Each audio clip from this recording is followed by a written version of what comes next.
നമസ്കാരം. എന്താണ് വാസ്തവം ഈ പ്രോഗ്രാമിന്റെ പുതിയ എപ്പിസോഡിലേക്ക് എല്ലാ പ്രിയ പ്രേക്ഷകർക്കും സ്വാഗതം. ദിനംപ്രതി നൂറുകണക്കിന് ക്രൈസ്തവരുടെ രക്തവും കണ്ണീരും വീണ് കുതിരുന്ന ഒരു രാജ്യമുണ്ട് ഈ 21-ാം നൂറ്റാണ്ടിൽ ലോകത്ത്. ആ രാജ്യത്തിന്റെ പേരാണ് നൈജീരിയ. ക്രൂരമായ ബലാത്സംഗങ്ങൾ, മാതാപിതാക്കളുടെ മുന്നിലിട്ട് മക്കളെ തലയറുത്ത് കൊല്ലുന്നു, വെടിവെച്ച് കൊല്ലുന്നു, ദേവാലയങ്ങൾ തകർക്കപ്പെടുന്നു, വൈദികർ അഗ്നിക്കിരയാക്കപ്പെട്ട് കൊല്ലപ്പെടുന്നു, ക്രൈസ്തവ സ്ഥാപനങ്ങൾ തകർക്കപ്പെടുന്നു, വീടുകൾ അഗ്നിക്കിരയാക്കപ്പെടുന്നു, ക്രിസ്ത്യാനികൾ അവരെ അതിശക്തമായ രീതിയിൽ അവരുടെ മേഖലകളിൽ നിന്നും ഇസ്ലാമിക തീവ്രവാദികൾ തുരത്തി ഓടിക്കുന്നു. ഈ അതിനീചമായ ഈ ക്രൂരതകൾ ഇസ്ലാമിക തീവ്രവാദ സംഘടനകളായ ബോക്കോ ഹറാം, ഫുലാനി തീവ്രവാദികൾ, ഒപ്പം ഇസ്ലാമിക് സ്റ്റേറ്റുമായി ബന്ധപ്പെട്ട തീവ്രവാദികൾ നൈജീരിയയിലെ ക്രൈസ്തവർക്കെതിരെ അഴിച്ചു വിടുന്നതിന് പിന്നിൽ ഒരൊറ്റ കാരണമേ ഉള്ളൂ: അവരുടെ അടിയുറച്ച ക്രൈസ്തവ വിശ്വാസം. കേരളത്തിൽ ഹമാസ് തീവ്രവാദികൾക്ക് ഐക്യദാർഢ്യം പ്രകടിപ്പിക്കുന്നവർ, ഇരകൾക്കൊപ്പമെന്ന് ഉറക്കെ പ്രഖ്യാപിക്കുന്നവർ, അവർ പലപ്പോഴും ഈ നൈജീരിയയിൽ നടക്കുന്ന ക്രൂരതകളുടെ മുന്നിൽ അവരുടെ കണ്ണുകൾ അടയ്ക്കപ്പെടുന്നു, കാതുകൾ അടയ്ക്കപ്പെടുന്നു. വളരെ വലിയൊരു വിരോധാഭാസമാണ് നമുക്കിവിടെ കാണാൻ സാധിക്കുന്നത്. നൈജീരിയയിലെ ക്രൈസ്തവർ നേരിടുന്ന വംശഹത്യയിലേക്ക്, അവർ നേരിട്ടുകൊണ്ടിരിക്കുന്ന കൊലപാതകങ്ങളിലേക്ക്, അതിന്റെ യഥാർത്ഥ വസ്തുതകൾ തേടിയുള്ള അന്വേഷണമാണ് എന്താണ് വാസ്തവം ഞങ്ങളുടെ ഈ ടീം ഇന്ന് ഈ ഒരു എപ്പിസോഡിലൂടെ നിങ്ങളുടെ മുമ്പിൽ അവതരിപ്പിക്കുന്നത്. ഞാൻ ജോർജി, എന്നോടൊപ്പമുള്ളത് റോസ് അരുൺ. അരുൺ, റോസ്, നമ്മൾ ഈ ഒരു നൈജീരിയ, ഈ ഒരു വിഷയം എന്താണ് വാസ്തവം, ആ ഒരു സബ്ജക്റ്റിൽ അല്ലെങ്കിൽ ആ ഒരു എപ്പിസോഡിൽ നൈജീരിയയുടെ ക്രൈസ്തവ പീഡനങ്ങളെ കുറിച്ചുള്ള വാസ്തവം, അതിനെപ്പറ്റി നമ്മൾ ഡിസ്കസ് ചെയ്തപ്പോൾ അല്ലെങ്കിൽ അതിനെപ്പറ്റി നമ്മൾ പ്ലാൻ ചെയ്തപ്പോൾ ഞാൻ ജസ്റ്റ് ഒന്ന് നോക്കുകയായിരുന്നു. അതായത് നമ്മുടെ 2019 മുതൽ നമ്മുടെ ചാനൽ ആരംഭിച്ചതിന് ശേഷം ഇപ്പോൾ 2023 വരെ നോക്കുമ്പോൾ നമ്മുടെ വാർത്തകളിൽ തന്നെ നൂറുകണക്കിന് വാർത്തകളാണ് നൈജീരിയയ്ക്ക് വേണ്ടി മാത്രമായിട്ട് നമ്മൾ പല വാർത്തകളും റിപ്പോർട്ട് ചെയ്തു. ഈ 21-ാം നൂറ്റാണ്ടിൽ തന്നെ 1,00,000-നടുത്ത്, പല കണക്കുകളും പലതാണ് പറയുന്നത്, 1,00,000-നടുത്ത് ക്രൈസ്തവരുടെ കൊല്ലപ്പെട്ടു. അപ്പോൾ ഈ പല കണക്കുകളും കേൾക്കുമ്പോൾ എന്താണ് പറയുന്നത്, ഒരു തരത്തിൽ നമ്മുടെ കേരളത്തിലെ ക്രൈസ്തവരുടെ ആണെങ്കിൽ ഈ നൈജീരിയയെ കുറിച്ചുള്ള വാർത്ത കേൾക്കുമ്പോൾ ചെവി തഴമ്പിച്ചു എന്ന് വേണമെങ്കിൽ നമുക്ക് പറയാം. പെട്ടെന്ന് നമ്മളൊരു വാർത്ത പറയുവാണെങ്കിൽ തന്നെ വലിയ രീതിയിലുള്ള ഞെട്ടലുകളൊന്നും ഇപ്പൊ ഈ സമയത്ത് ഉണ്ടാവുന്നില്ല. പക്ഷെ അതിന്റെ യഥാർത്ഥ വാസ്തവം നമ്മൾ ഈ പ്രോഗ്രാമുമായിട്ട് ബന്ധപ്പെട്ട് പലതവണ ഡിസ്കസ് ചെയ്യും. അതിന്റെ ഒരു യഥാർത്ഥ വാസ്തവം, നൈജീരിയയുടെ ഒരു ചരിത്ര പശ്ചാത്തലം, അവിടുത്തെ ഒരു സോഷ്യോ എക്കണോമിക് അല്ലെങ്കിൽ അതിന്റെ ഒരു സ്ട്രക്ചർ, അതിനെപ്പറ്റി കുറെ കൂടി ഡീപ്പായിട്ട് നമ്മൾ പോയപ്പോഴാണ് ആ നൈജീരിയയിൽ നടക്കുന്ന പല സംഭവ വികാസങ്ങളും ഈ കേരളത്തിലെ, പ്രത്യേകിച്ച് കേരളത്തിലെ ക്രൈസ്തവ സമൂഹത്തിന് വലിയൊരു മുന്നറിയിപ്പ് പാഠം നൽകുന്നുണ്ട്. അരുൺ, നമ്മുടെ ഈ നൈജീരിയയുടെ അതിന്റെ ഒരു സ്ട്രക്ചർ, ആ ഒരു ലാൻഡിന്റെ ഒരു സ്ട്രക്ചർ, അതിനെപ്പറ്റി വളരെ ബ്രീഫായിട്ട് നമുക്ക് തുടക്കത്തിൽ തന്നെ ഒന്ന് ഡിസ്കസ് ചെയ്യാം. ജോർജ്, ഇന്നത്തെ നൈജീരിയയെ കുറിച്ച് പറയുകയാണെങ്കിൽ കുറച്ചുകൂടി എളുപ്പത്തിൽ നമുക്ക് മനസ്സിലാക്കാൻ കഴിയുക നമ്മുടെ കേരളമായിട്ടൊന്ന് കമ്പയർ ചെയ്യായിരിക്കും. അതായത് കേരളത്തിന്റെ ഭൂപ്രകൃതി അല്ലെങ്കിൽ കേരളത്തിൽ എങ്ങനെയാണ് മതപരമായിട്ട് ചില ഏരിയകൾ വേർതിരിക്കപ്പെട്ടിരിക്കുന്നത് എന്ന പോലെ തന്നെയാണ് നൈജീരിയയിലും. കാരണം നൈജീരിയക്ക് പ്രധാനമായിട്ട് 2 ഭാഗങ്ങളാണ് ഉള്ളത്. ഒന്ന് വടക്ക്, ഒന്ന് തെക്ക്. ഇപ്പോഴത്തെ അവസ്ഥയിൽ വടക്ക് ഭാഗം ഭൂരിഭാഗത്തും മുസ്ലിം പോപ്പുലേഷനാണ്, മുസ്ലിം ജനസംഖ്യയാണ്, 90%-ലേറെ മുസ്ലിം പോപ്പുലേഷനുള്ള ഏരിയ ആണ്. തെക്ക് ഭാഗം നേരെ തിരിച്ച് ക്രിസ്ത്യൻ പോപ്പുലേഷൻ വരുന്ന സ്ഥലങ്ങളാണ്.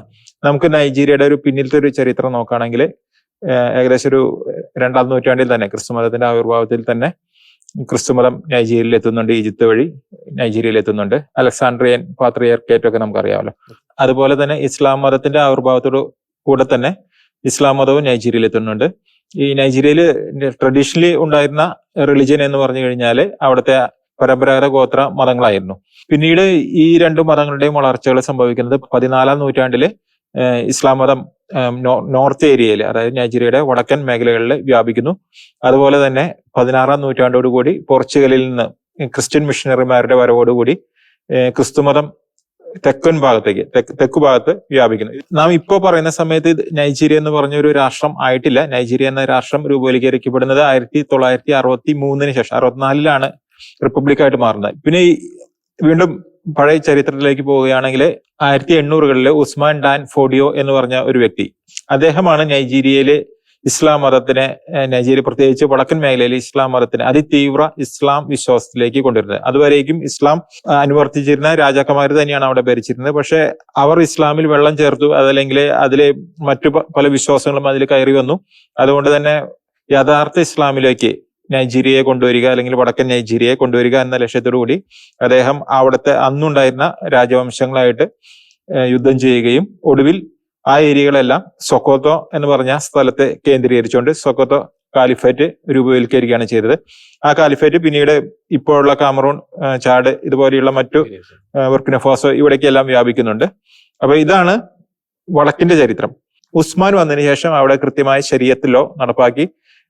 അത് പ്രകാരം തന്നെ അവിടെ മറ്റു മതസ്ഥരെല്ലാം അടിച്ചമർത്തപ്പെട്ടു. ഒന്നുകിൽ അവർക്ക് ഇസ്ലാം മതം സ്വീകരിക്കേണ്ടി വരിക, അല്ലെങ്കിൽ അത് അവർ അടിച്ചമർത്തപ്പെടുകയും ചെയ്തു.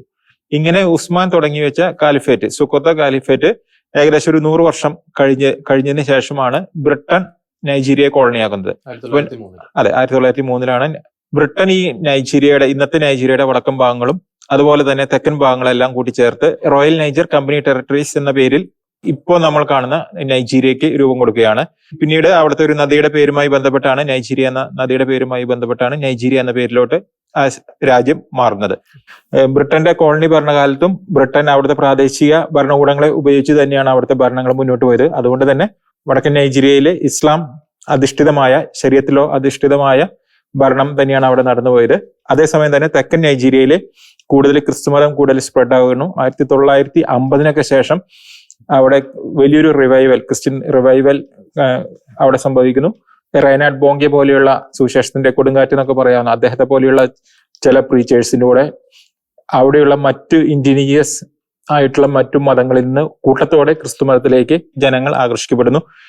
മുസ്ലിമുകളുടെ ഇടയിലും അവർക്ക് വലിയ സ്വാധീനം ചെലുത്താൻ കഴിയുന്നു. മുസ്ലിം മത വിഭാഗങ്ങളിൽ നിന്നും ക്രിസ്തു മതത്തിലേക്ക് ഇവരിലൂടെയെല്ലാം വലിയ രീതിയിലുള്ള ക്രിസ്തു മതത്തിലേക്കുള്ള കൺവർഷൻ സംഭവിക്കുന്നുണ്ട്. 1964 നൈജീരിയ ബ്രിട്ടന്റെ കയ്യിൽ നിന്നും പിന്നീട് റിപ്പബ്ലിക് ആയിട്ട് മാറുന്നത്. അതിനുശേഷം അവിടെ പല പട്ടാള അട്ടിമറികൾ സംഭവിക്കുന്നുണ്ട്. നോർത്തേൺ ഏരിയയിലുള്ള മുസ്ലിം ആധിപത്യ ഏരിയയിലുള്ള ഭരണാധികാരികളായിരുന്നു ആ കാലങ്ങളിലെല്ലാം നൈജീരിയയെ ഭരിച്ചിരുന്നത്. പിന്നെ അതിനുശേഷം 1999 ഫെഡറൽ സംവിധാനത്തിലേക്ക് നൈജീരിയ കടന്നു വരുന്നു. ആദ്യത്തെ പ്രസിഡന്റ് ആകുന്നത് ഒരു ക്രിസ്ത്യൻ പ്രസിഡന്റ് ആണ്. അതോടുകൂടി തന്നെ ഉത്തര നൈജീരിയയിലുള്ളവര് വലിയ കലാപങ്ങൾക്ക് കോപ്പുകൂടുന്നു. അവരുടെ സ്വാധീനമുള്ള 12 സംസ്ഥാനങ്ങളിലെ ശരീഅത്ത് നിയമം കർശനമായിട്ട് നടപ്പാക്കുകയാണ്. അതോടുകൂടി ആ കാലങ്ങൾ തൊട്ട് തന്നെ ക്രിസ്ത്യൻ മുസ്ലിം വിഭാഗങ്ങൾക്കിടയിൽ അവിടെ ഒരു വലിയൊരു തർക്കങ്ങളും സ്പർദ്ധകളും ഒക്കെ ഉണ്ടാകുന്നു. തുടർന്ന് വീണ്ടും 2010 ഗുഡ്ലക്ക് ജോനാഥൻ പ്രസിഡന്റ് ആകുന്ന സമയത്ത്, അദ്ദേഹം ക്രിസ്ത്യനാണ്, ആ സമയത്തും അവിടെ വീണ്ടും കലാപം പൊട്ടിപ്പുറപ്പെടുകയാണ്. അവിടെയുള്ള തീവ്ര ഇസ്ലാമിസ്റ്റുകളാണ് ഈ കലാപങ്ങളൊക്കെല്ലാം കോപ്പുകൂട്ടുന്നത്. അവർക്ക് ഒരിക്കലും ക്രിസ്ത്യൻ ഭരണാധികാരികൾ അധികാരത്തിൽ വരുന്നത് താല്പര്യമില്ലായിരുന്നു. അരുൺ പറഞ്ഞു അതിന്റെ ഒരു പൊളിറ്റിക്കൽ ആയിട്ടുള്ള ഒരു സിറ്റുവേഷൻ നൈജീരിയയിൽ. പക്ഷേ ഈ സൗത്ത് നോർത്ത്, നേരത്തെ സൂചിപ്പിച്ചതുപോലെ ഈ നോർത്തിൽ മുസ്ലിം ഭൂരിപക്ഷ മേഖലയാണ്, സൗത്തിൽ ക്രിസ്ത്യൻ ഭൂരിപക്ഷ മേഖലയാണ്. അപ്പോൾ ഇത് രണ്ടും തമ്മിൽ അവരുടെ ഒരു സാമൂഹിക അന്തരീക്ഷവും ഒപ്പം തന്നെ ഒരു എഡ്യൂക്കേഷണൽ പരമായിട്ടുള്ള, വിദ്യാഭ്യാസപരമായിട്ടുള്ള അവസ്ഥ, ഫിനാൻഷ്യൽ പരമായിട്ടുള്ള അവസ്ഥ, ഇതും തമ്മിൽ നമ്മൾ ഒരു അർത്ഥത്തിൽ പറയുകയാണെങ്കിൽ ആണും ആണും തമ്മിലുള്ള ഒരു വ്യത്യാസമുണ്ട് ഈ രണ്ട് പ്രദേശങ്ങളും തമ്മിൽ. അതിന്റെ പ്രധാനപ്പെട്ട കാരണം എന്ന് പറയുന്നത് ഈ സദേൺ ഏരിയ കുറെ കൂടി വിദ്യാഭ്യാസപരമായി മുന്നോട്ട് പോയി. കാരണം അവർക്ക് ഈ പാശ്ചാത്യ വിദ്യാഭ്യാസം, നേരത്തെ അരുൺ പറഞ്ഞു, ഈ 15-16 ആ നൂറ്റാണ്ടുകളിലൊക്കെ ഈ ക്രിസ്ത്യൻ മിഷണറിമാർ ആ മേഖലകളിൽ വന്ന് ക്രിസ്ത്യാനിറ്റി സുവിശേഷ പ്രഘോഷണത്തിലൂടെ സ്പ്രെഡ് ചെയ്തു. അതിന്റെ തൽഫലമായിട്ട് ഇവർക്ക് വിദ്യാഭ്യാസം കൃത്യമായിട്ട് തന്നെ ലഭിക്കുന്നു. വളരെ ഉയർന്ന രീതിയിലുള്ള ഇന്റലക്ച്വൽ ആയിട്ടുള്ള തോട്ട്സ്, സയന്റിഫിക് ആയിട്ടുള്ള തോട്ട്സ്, ഒപ്പം അത്തരത്തിൽ അവർ സാമ്പത്തികമായിട്ട് അഭിവൃദ്ധി പ്രാപിക്കുന്നു. അവിടുത്തെ ജനങ്ങൾ വിദ്യാഭ്യാസപരമായിട്ട് ഉന്നതമായ യോഗ്യതകൾ നേടുന്നു. പക്ഷേ നമ്മൾ നോർത്തിലെ ഒരു അവസ്ഥ പരിശോധിക്കുകയാണെങ്കിൽ, നോർത്തിനെ സംബന്ധിച്ചിടത്തോളം അവിടെ പ്രധാനമായും ഈ പറയുന്നത് പോലെ തീവ്ര ഇസ്ലാമിക ആശയങ്ങളുള്ള പല ഭരണാധികാരികളും ഭരിക്കുന്നു. അവർ പ്രധാനമായും ഫോക്കസ് ചെയ്തത് മതത്തിന്റെ അടിസ്ഥാനത്തിലുള്ള വിദ്യാഭ്യാസമാണ്. അപ്പോൾ അവർ ഈ വെസ്റ്റേൺ എഡ്യൂക്കേഷൻ അവർ അതിനെ നോക്കിക്കാണുന്നത് ഒരു Christianity, western education is equal to Christianity എന്ന നിലയിലാണ് ഈ പലപ്പോഴും നോർത്തേൺ സൈഡിലുള്ള തീവ്ര ഇസ്ലാമിക ആശയങ്ങളുള്ളവർ ഈ വിദ്യാഭ്യാസം നോക്കിക്കണ്ടത്. അതുകൊണ്ട് തന്നെ ആ നോർത്തേൺ സൈഡിലുള്ള ജനങ്ങൾ വിദ്യാഭ്യാസപരമായിട്ട് തന്നെ പിന്നോക്കം പോകുന്നു. അവിടെ തൊഴിലില്ലായ്മ അതിരൂക്ഷമാകുന്നു. സാമ്പത്തികമായിട്ടുള്ള അസ്ഥിരത അവിടെ ശക്തി പ്രാപിക്കുന്നു. അത്തരത്തിലുള്ള അസ്വസ്ഥതകൾ, ഇന്റേണൽ ആയിട്ടുള്ള ജനങ്ങളുടെ ഇടയിലുള്ള കോൺഫ്ലിക്റ്റുകൾ, ഈ യുവജനങ്ങൾ തൊഴിലില്ലാതെ അലഞ്ഞു നടക്കുന്ന അവസ്ഥ, ഇങ്ങനെയൊരു സിറ്റുവേഷനാണ് അവിടെ ഉള്ളത്. ഇപ്പൊ അത് ബ്രിട്ടന്റെ ഭാഗത്തുനിന്നും അത്തരത്തിൽ നമ്മൾ ഹിസ്റ്റോറിക്കലി ജസ്റ്റ് ചിന്തിച്ചു നോക്കുമ്പോൾ ഈ നോർത്തും സൗത്തും തമ്മിൽ ഏകോപിപ്പിച്ച് അവർ ഭരണം നടത്തിയതിന് പിന്നിലും ഈ പറയുന്ന ഈ രണ്ട് സ്ഥലങ്ങളുടെയും ഒരു അവസ്ഥകൾ അത് ചൂഷണം ചെയ്താണ് ബ്രിട്ടൻ ആ കാലഘട്ടത്തിലൊക്കെ ഭരണം നടത്തിയത്. അതിന്റെ ഒരു ചരിത്രം അതിലേക്ക് നമ്മൾ പോകേണ്ട. അപ്പോൾ ഇങ്ങനെ ഒരു സിറ്റുവേഷൻ അവിടെ നിൽക്കുന്നുണ്ട്. അപ്പോൾ ഈ നോർത്തേൺ സൈഡിൽ ജനങ്ങൾ അരക്ഷിതാവസ്ഥ, അവർ അസ്വസ്ഥരാണ്, തൊഴിലില്ല, ഫിനാൻഷ്യലി അവർക്ക് ബാക്ക്വേർഡ് ആയിട്ടുള്ള സിറ്റുവേഷൻ. അപ്പോൾ ഈ ഒരു അവസ്ഥയിലാണ് ഈ ബോക്കോ ഹറാം 2002 മുഹമ്മദ് യൂസഫ് എന്ന ഒരു വ്യക്തിയിലൂടെ 2002 ബോക്കോ ഹറാം ഫോം ചെയ്യുന്നത്. അപ്പോൾ ഈ ബോക്കോ ഹറാം എന്ന് നാം കേൾക്കുമ്പോൾ അതിന്റെ യഥാർത്ഥത്തിലുള്ള ഒരു അറബിക് വാക്ക് എന്ന് പറയുന്നത് ജമാഅത്തു അഹ്ലീസ് സുന്ന ലിദവാത്തി വാൽ ജിഹാദ്. അതാണ് അതിന്റെ അറബിക് വാക്ക്. അതിന്റെ കറക്റ്റ് മീനിങ് എന്ന് പറയുന്നത് people committed to the propagation of the teachings and jihad എന്നാണ് അതിന്റെ ഒരു കറക്റ്റ് ഇംഗ്ലീഷ് ട്രാൻസ്ലേഷൻ. നമ്മൾ പലപ്പോഴും ബോക്കോ ഹറാം എന്ന് പറയുന്നത് വെസ്റ്റേൺ എഡ്യൂക്കേഷൻ ഹറാമാണ് എന്ന തരത്തിലാണ് പറയുന്നത്. പക്ഷെ അതിന്റെ എക്സാക്ട് മീനിങ് എന്ന് പറയുന്നത് ഇതാണ്. അതിന്റെ ഒരു ലിറ്ററൽ മീനിങ് അങ്ങനെ വരുന്നെങ്കിലും അവരുടെ ഒരു പ്രവൃത്തികളും അവരുടെ ഒരു അജണ്ടയും അവരുടെ പ്രത്യയശാസ്ത്രങ്ങളും ഒക്കെ വെച്ച് അതൊരു ബുക്ക് ഹറാം എന്ന് തന്നെ പറയാം. ഈ ബോക്കോ ഹറാം എന്ന സംഘടനയുടെ പേര് അവർക്ക് വിദ്യാഭ്യാസം ഒരു ഹറാം ആയിട്ടുള്ള കാര്യമാണ്. എന്ന് വെച്ചാൽ ഈ വെസ്റ്റേൺ എഡ്യൂക്കേഷൻ, പ്രത്യേകിച്ച് വെസ്റ്റേൺ എഡ്യൂക്കേഷൻ ഇംപ്ലൈസ് ക്രിസ്ത്യാനിറ്റി. ക്രിസ്ത്യാനിറ്റിയിലൂടെയാണ് വെസ്റ്റേൺ എഡ്യൂക്കേഷൻ സ്പ്രെഡ് ആയത്. അപ്പോ ഈ വെസ്റ്റേൺ എഡ്യൂക്കേഷൻ, ക്രിസ്ത്യാനിറ്റി, ഇതിനൊക്കെ എതിരായിട്ടുള്ള അവരുടെ പേര് തന്നെ ബോക്കോ ഹറാം എന്നുള്ളത് ബുക്ക് ഹറാം എന്ന പേരിൽ പറയപ്പെടാറുണ്ട്. അപ്പൊ ഈ പേര് പറയുന്നത് പോലെ തന്നെ ഇവർ ഈ എഡ്യൂക്കേഷന് എതിരാണ്. അതുപോലെ അവരുടെ പ്രവൃത്തികളിലും ഈ പ്രാകൃത സംസ്കാരം, പരിഷ്കൃത സംസ്കാരത്തിനെതിരായിട്ടുള്ള ഒരു പ്രാകൃത സംസ്കാരം ഇവരുടെ പ്രവൃത്തികളിലും പ്രകടമാണ്. അതായത് ഇവരുടെ പ്രവർത്തന രീതി, ഇവരുടെ മതം പ്രചരിപ്പിക്കാൻ ഉപയോഗിക്കുന്ന രീതികൾ തീർത്തും കിരാതവും നികൃഷ്ടവുമായ രീതികൾ, പൈശാചികമായ രീതികളിലൂടെ ഈ മതം പ്രചരിപ്പിക്കാൻ ഉപയോഗിക്കുന്ന ഒരു മാർഗങ്ങൾ. അപ്പോ അതിലൂടെ തന്നെ അവർ ആ വിദ്യാഭ്യാസത്തിന് എതിരാണെന്നുള്ളത് അവരുടെ പ്രവൃത്തികളിലൂടെ തന്നെ അവർ പ്രകടിപ്പിക്കുകയാണ്. തീർച്ചയായും. ഒപ്പം തന്നെ ഈ ഗ്ലോബൽ ടെററിസം ഇൻഡെക്സ് ഈ ബോക്കോ ഹറാം തീവ്രവാദ സംഘടനയെ വിശേഷിപ്പിക്കുന്ന വേൾഡ്സ് ഡെഡ്ലിയസ്റ്റ് ടെററിസ്റ്റ് ഓർഗനൈസേഷൻ എന്നാണ് പറയുന്നത്. ഇപ്പോൾ റോസ് സൂചിപ്പിച്ചതിന്റെ സ്ഥാപക നേതാവ് മുഹമ്മദ് യൂസഫ്, അദ്ദേഹം വളരെ റാഡിക്കലൈസ്ഡ് ആയിട്ടുള്ള ഒരു വ്യക്തിയാണ്. ഈ 2009 BBC കൊടുത്തൊരു ഇന്റർവ്യൂലൊക്കെ ആ വ്യക്തി പറയുന്നത്, നമ്മൾ ഈ സയന്റിഫിക് ആയിട്ട് നമ്മൾ ചിന്തിക്കുന്ന പല കാര്യങ്ങളും ആൾക്ക് അംഗീകരിക്കാൻ പറ്റുന്നില്ല.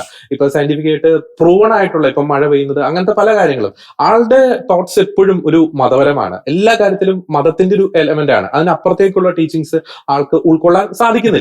നൈജീരിയയെ പൂർണ്ണമായിട്ടും ഇസ്ലാമിക രാജ്യത്തിന്റെ അല്ലെങ്കിൽ ഇസ്ലാമിക ഭരണത്തിന്റെ കീഴിൽ കൊണ്ടുവരിക എന്നതാണ് ബോക്കോ ഹറാമിന്റെ സ്ഥാപിത ലക്ഷ്യമായിട്ടുള്ളത്.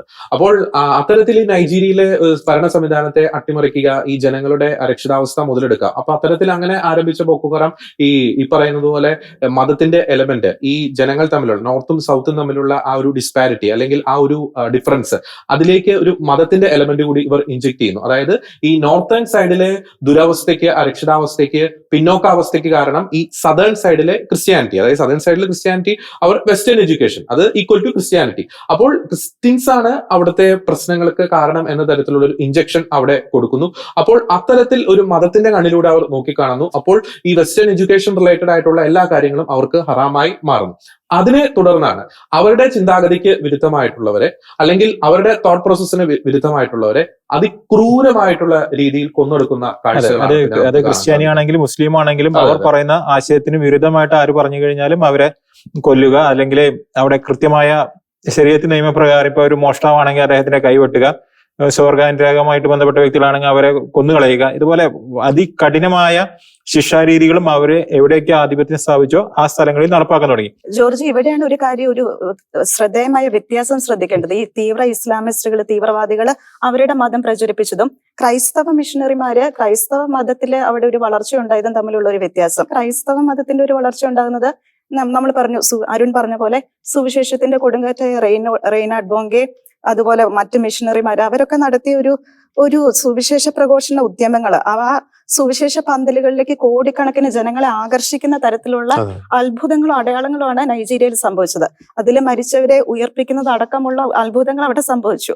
അങ്ങനെ ഒരു മാസ് കൺവേർഷൻ ടു ക്രിസ്ത്യാനിറ്റി അവിടെ സംഭവിക്കുന്നു. അതായത് 1950കളുടെ കാലത്തിൽ നൈജീരിയയിൽ ഏകദേശം ഒരു 50% തൊട്ട് താഴെയായിട്ട് മുസ്ലിം ജനസംഖ്യ ഉണ്ടായിരുന്നു. 25% ക്രിസ്ത്യാനിറ്റി ഉണ്ടായിരുന്നത്. അതുകൂടാതെ മറ്റു പരമ്പരാഗത മതങ്ങളിൽ വിശ്വസിച്ചിരുന്നവരായിരുന്നു. പക്ഷെ ഒരു 50 വർഷത്തിന് ശേഷം നമ്മൾ തിരിഞ്ഞു നോക്കുകയാണെങ്കിൽ ഈ 25% ക്രിസ്ത്യാനികൾ എന്നുള്ളത് 50% അത് ഉയർന്നു, വളർച്ച പ്രാപിച്ചു. അത് പീഡനങ്ങൾക്ക് നടുവിലും വളരുന്ന ഒരു ചരിത്രം. ഒരിക്കലും അത് കൈയടക്കലിലൂടെ അല്ലായിരുന്നു എന്നുള്ളതാണ് അതിന്റെ ഒരു അത്ഭുതം. പിന്നീട് ഈ പറയുന്നത് പോലെ ഈ ബോക്കോ ഹറാം ലോക ശ്രദ്ധയിലേക്ക് വരാനിടയായ നിരവധി ചില സംഭവ വികാസങ്ങളുണ്ട്. അതോടൊപ്പം തന്നെ നമ്മൾ ചേർത്ത് വായിക്കേണ്ട മറ്റൊരു കാര്യം കൂടിയുണ്ട്.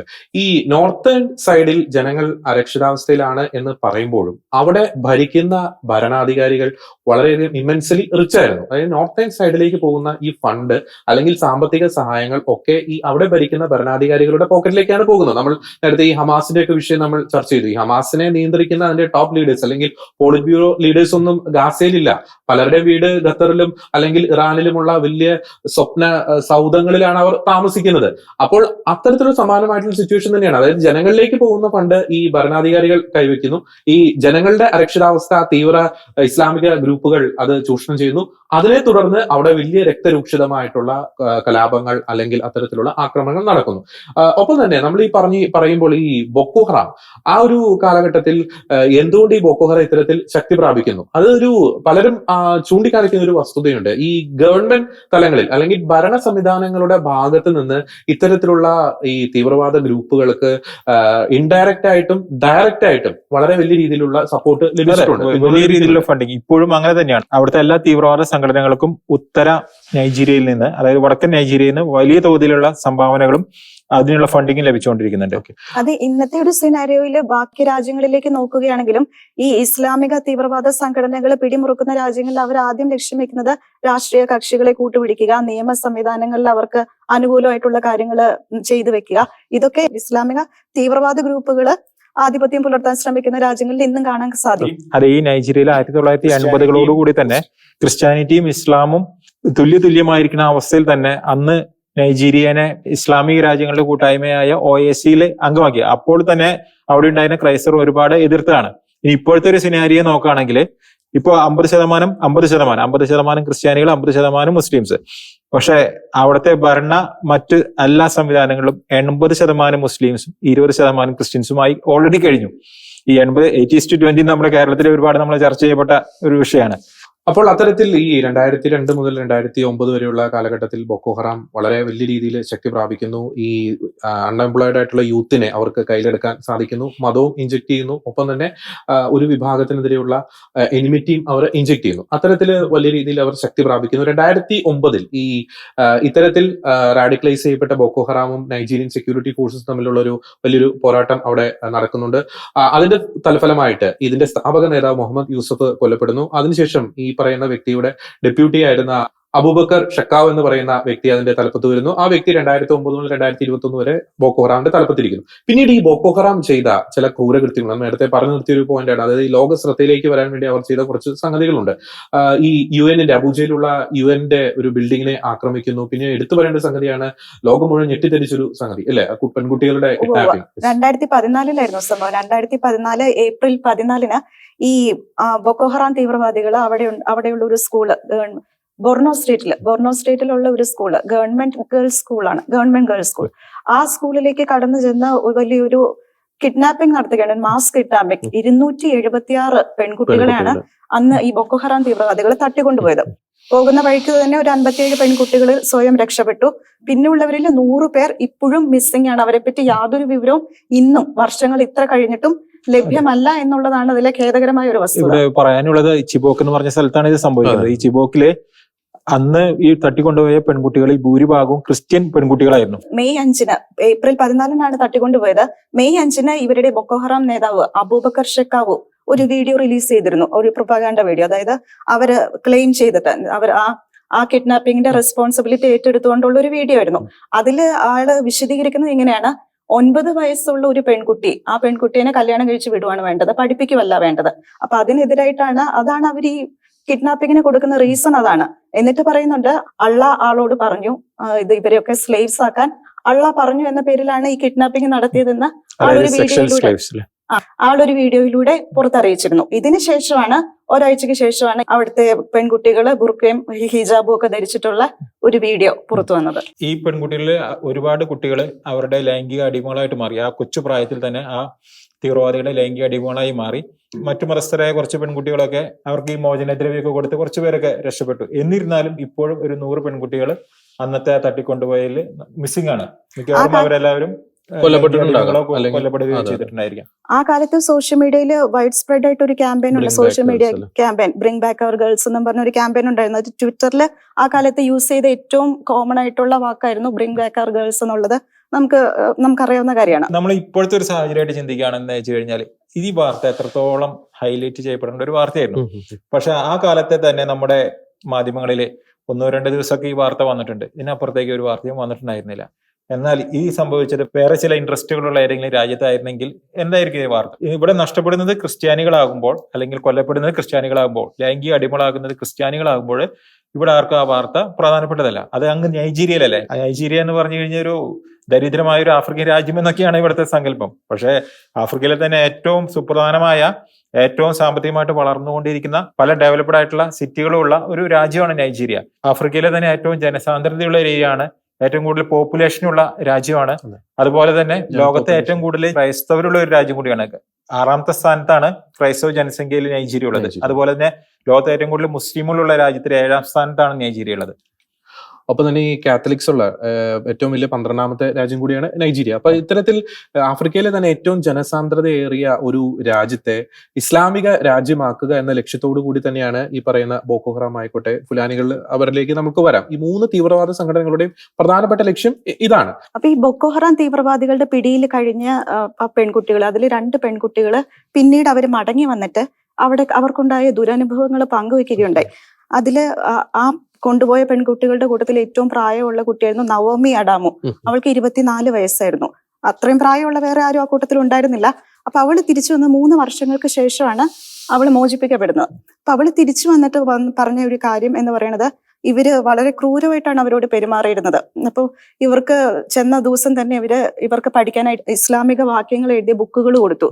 ആ ബുക്കുകളിൽ പക്ഷെ ഈ പെൺകുട്ടി പറയണത് അവര് തങ്ങളുടെ വിശ്വാസം കാത്തു സൂക്ഷിക്കാനായിട്ട് ഇവര് തീവ്രവാദികൾ അറിയാതെ ഈ ബുക്കുകളിൽ അവര് തിരുവചനം എഴുതി. എന്നിട്ട് അവർ അങ്ങോട്ടും ഇങ്ങോട്ടും അത് കൈമാറി അവര് പരസ്പരം ആശ്വാസം പകർന്നു. എന്നിട്ട് ഈ വേറെ കാര്യം പറയണത്, ഇവരെ ലൊക്കേറ്റ് ചെയ്യാതിരിക്കാൻ വേണ്ടി ഇവര് ഒരു സ്ഥലത്ത് നിന്ന് മറ്റേ സ്ഥലങ്ങളിലേക്ക് ഇങ്ങനെ മാറി മാറി കൊണ്ടുപോയിരുന്നു. അവർക്ക് ഭക്ഷണം കൊടുത്തിരുന്നില്ല, വെള്ളം കൊടുത്തിരുന്നില്ല. പിന്നെ പെൺകുട്ടികളാണ്, അവർക്ക് ആ ഒരു സാനിറ്റേഷൻ ഫെസിലിറ്റീസ് ഒന്നും ഒരുക്കിയിരുന്നില്ല. പ്രത്യേകിച്ച് ആർത്തവ ദിവസങ്ങളിലൊക്കെ മണ്ണുപയോഗിച്ചാണ് അവർ ക്ലീൻ ചെയ്തിരുന്നത്.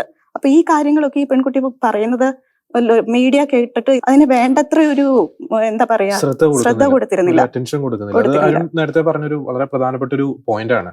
ഇത്രത്തോളം ക്രൂരം, നമുക്ക് പൈശാചികം എന്ന വാക്ക് അത് ഒരു ലിമിറ്റാണ്. അതിനപ്പുറത്തേക്കുള്ള കാര്യങ്ങളാണ് ഇത് റോസിപ്പം പറഞ്ഞത്. ഒരു പെൺകുട്ടിയെ സംബന്ധിച്ചിടത്തോളം അത് ഒരു മനുഷ്യൻ ബേസിക്കലി ഒരു സ്ത്രീക്ക് കൊടുക്കേണ്ട ഒരു ബഹുമാനമുണ്ട്.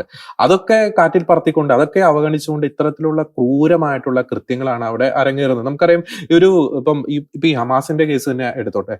ഈ പറയുന്നത് പോലെ ഈ ഗാസയിൽ നടക്കുന്ന ഈ ഹമാസ് ഇസ്രായേലിനെതിരെ നടത്തിയ ഭീകരപ്രവർത്തന തിരിച്ചടിയായിട്ട് ഇസ്രായേൽ ഹമാസിനെ ആക്രമിക്കുമ്പോൾ അവിടെ സംഭവിക്കുന്ന നാശനഷ്ടങ്ങളുടെ പേരിൽ സ്ത്രീകളുടെയും കുട്ടികളുടെയും ഒക്കെ ഫോട്ടോ എടുത്തു കാട്ടി ട്വിറ്ററിലും ഒപ്പം തന്നെ ഐക്യദാർഢ്യവും ഒക്കെ നടത്തുന്ന നിരവധി ടീമുകളെ നാം കാണുന്നുണ്ട്. ഫെമിനിസ്റ്റുകളെ കാണുന്നുണ്ട്, ലെഫ്റ്റ് ഐഡിയോളജിയുള്ള ഓർഗനൈസേഷൻസിനെ കാണുന്നുണ്ട്, ഇസ്ലാമിക ഓർഗനൈസേഷൻസിനെ കാണുന്നുണ്ട്.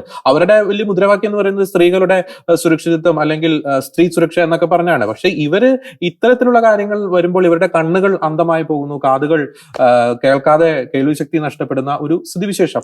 ഈ ലോകത്ത് തീവ്രവാദ സംഘടനകളുടെ പേരുകൾ എടുത്ത് നോക്കി കഴിഞ്ഞാൽ ലോകത്തുള്ള ഒരു 90% നമുക്ക് അറിയപ്പെടുന്ന എല്ലാ തീവ്രവാദ സംഘടനകളും ഇസ്ലാം ബേസ്ഡ് ആയിട്ടുള്ള ചില തീവ്രവാദ സംഘടനകളാണ്.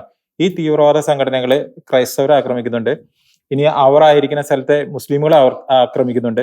ഇങ്ങനെ ഒരുപാട് ദുരന്തങ്ങൾ ജനങ്ങൾക്ക് ഇവർ വരുത്തി വയ്ക്കുന്നുണ്ട്. പക്ഷേ നമ്മളൊരു കാര്യം ശ്രദ്ധിക്കണം, ഈ തീവ്രവാദികളാൽ ആര് കൊല്ലപ്പെട്ടാലും ഇവിടെ വാർത്തയല്ല, ആർക്കൊരു വിഷമമില്ല. അത് മുസ്ലിം ആണെങ്കിലും വിഷമില്ല, മറ്റു ഏത് മതസ്ഥരായാലും അതൊരു വിഷയമേ അല്ല. പക്ഷെ ചില ടാർഗറ്റുകളുണ്ട്, ചില പോയിന്റുകളുണ്ട്. ഇസ്രായേൽ ആയിക്കോട്ടെ, അതുപോലെ മറ്റു ചില സ്ഥലങ്ങളിൽ നടക്കുന്ന ആക്രമണങ്ങൾ, ആ ആക്രമണങ്ങൾ ഇവിടെ വലിയ തോതിൽ ഹൈലൈറ്റ് ചെയ്യപ്പെടും. അതൊഴിച്ചുള്ള മറ്റെല്ലാം അടിച്ചമർത്തപ്പെടും. മറ്റൊരു കാര്യം കൂടിയുണ്ട്, പ്രത്യേകിച്ച് ഈ സ്റ്റേറ്റിന്റെ ഭാഗത്തു നിന്നുള്ള ഒരു നിസ്സംഗത. നമുക്ക് ഈ മുഹമ്മദ് ബുഖാരിയിലേക്കൊക്കെ വന്നു കഴിയുമ്പോൾ, പിന്നീട് 2015 മുഹമ്മദ് ബുഖാരി അധികാരത്തിൽ ഏൽക്കുന്നു. അദ്ദേഹം അതിനു മുമ്പ് 1981 മിലിറ്ററി ഡിക്റ്റേറ്റർ ഒക്കെ ആയിരുന്നു ഈ നൈജീരിയയിൽ. അപ്പോൾ ഈ സ്റ്റേറ്റിന്റെ ഭാഗത്തു നിന്നുള്ള ഒരു നിസ്സംഗത, ഒരു സ്റ്റേറ്റ്മെന്റിൽ പലപ്പോഴും ഇത്തരത്തിലുള്ള ക്രൂരകൃത്യങ്ങളെ അപലപിക്കുന്ന ഒരു സ്ഥിതിവിശേഷം നമ്മുടെ കേരളമായിട്ട് കമ്പയർ ചെയ്ത് കഴിഞ്ഞാൽ ഒരുപാട് സാമ്യങ്ങൾ നമുക്ക് കാണാൻ പറ്റും. പലപ്പോഴും സ്റ്റേറ്റ്മെന്റുകളും ഉണ്ട്, പലർക്കും അപലപിക്കാനുണ്ട്, പക്ഷെ സ്റ്റെപ്പുകൾ എടുക്കില്ല. ഇത് തന്നെയല്ലേ കേരളത്തിലും സംഭവിക്കുന്നത്. പല കാര്യങ്ങളിലും നമുക്ക് സമാനമായ അന്തരീക്ഷത്തിലൂടെയാണ് ഇവിടുത്തെ കേരളത്തിലെ ക്രൈസ്തവരും മറ്റു മതസ്ഥരൊക്കെ കടന്നു പോകുന്നത്. അവരുടേതായ വിഷയങ്ങളിൽ എപ്പോഴും അവർ അടിച്ചമർത്തപ്പെടുന്നു. ശരിക്കും വാ തുറക്കാൻ പാടില്ല. ചില വിഷയങ്ങളിൽ ആരും മിണ്ടാൻ പാടില്ല. മിണ്ടി കഴിഞ്ഞു കഴിഞ്ഞാൽ അത് മുഴുവൻ വർഗീയതയായിട്ടാണ് കൽപ്പിക്കുന്നത്. അതായത് സ്വന്തം ന്യായമായ അവകാശങ്ങളെ കുറിച്ച് ആർക്കെങ്കിലും ചിന്ത തോന്നി കഴിഞ്ഞാൽ അത് വർഗീയതയാണ്. എന്നാൽ വേറൊരു കൂട്ടർക്ക് എന്തും പറയാം. അവർ ചെയ്യുന്നതെല്ലാം സാമാന്യവൽക്കരിക്കപ്പെടും. ഒപ്പം തന്നെ മറ്റൊരു ദുരവസ്ഥ എന്ന് പറയുന്നത് ഇത്തരത്തിലുള്ള തീവ്രവാദ സംഘടനകളുടെ പ്രവർത്തനങ്ങളെ തള്ളിപ്പറയാൻ ഈ പറയുന്ന മുഖ്യധാര ഇസ്ലാമിക മതത്തിന്റെ നേതൃത്വം പലപ്പോഴും വളരെ ചെറിയ രീതിയിൽ ചില സ്റ്റേറ്റ്മെന്റ്സുകളൊക്കെ ഇറക്കുന്നുണ്ട്. പക്ഷേ അവർ ഞങ്ങളുടെ ഭാഗമല്ല, അവർ ചെയ്യുന്നത് ഇസ്ലാമികമല്ല, അല്ലെങ്കിൽ അവരെ പൂർണ്ണ തോതിൽ ഒരു തള്ളിപ്പറയാൻ പലപ്പോഴും പല ഘട്ടങ്ങളിലും ഈ പറയുന്ന രാജ്യങ്ങളിലെ പല ഇസ്ലാമിക നേതൃത്വങ്ങളിലുള്ളവർ തയ്യാറാകുന്നില്ല. അല്ലെങ്കിൽ കുറച്ചുകൂടി കേരളത്തെക്കാളും കുറച്ചുകൂടി ബെറ്റർ ആണ് നൈജീരിയ എന്ന് തോന്നുന്നു. അവിടുത്തെ ഭരണാധികാരികളുടെ കാര്യത്തിലല്ല, അവിടുത്തെ ജനത്തിൽ മുസ്ലിം മതത്തിൽപ്പെട്ട ചിലരെങ്കിലും ഈ തീവ്രവാദികളെ തള്ളി പറയുന്നുണ്ട്. കേരളത്തിൽ അത് നടക്കുന്നില്ല എന്നുള്ളതാണ് വളരെ സങ്കടകരമായ ഒരു അവസ്ഥ. എല്ലാവരും നിശബ്ദത പാലിക്കും. പിന്നെ വേറൊരു കാര്യം, നമുക്ക് ഈ ബൊക്കോ ഹറാമിന്റെ ഒരു കേസ് നമുക്ക് പറഞ്ഞു കഴിയുമ്പോൾ ഈ കൊലപാതകം നടത്തുന്നു, ഈ പറയുന്ന പ്രിയപ്പെട്ടവരുടെ മുമ്പിലിട്ട് വെടിവെച്ച് കൊല്ലുന്ന ഒരു സ്ഥിതിവിശേഷം. നേരത്തെ ഒരു 2011 ഒരു സംഭവം പെട്ടെന്ന് മനസ്സിൽ വരികയാണ്. ദബോറ എന്നൊരു പെൺകുട്ടി, ആ പെൺകുട്ടിയും സഹോദരനും ആ പെൺകുട്ടിയുടെ അപ്പനും വീട്ടിലായിരിക്കുന്നു. രാത്രിയിൽ കോളിംഗ് ബെൽ അടിക്കുന്നു, ഈ പറയുന്ന തീവ്രവാദികൾ കടന്നു വരുന്നു. അപ്പൻ ഒരു പാസ്റ്ററാണ്, അദ്ദേഹത്തെ വെടിവെച്ചു കൊല്ലുന്നു.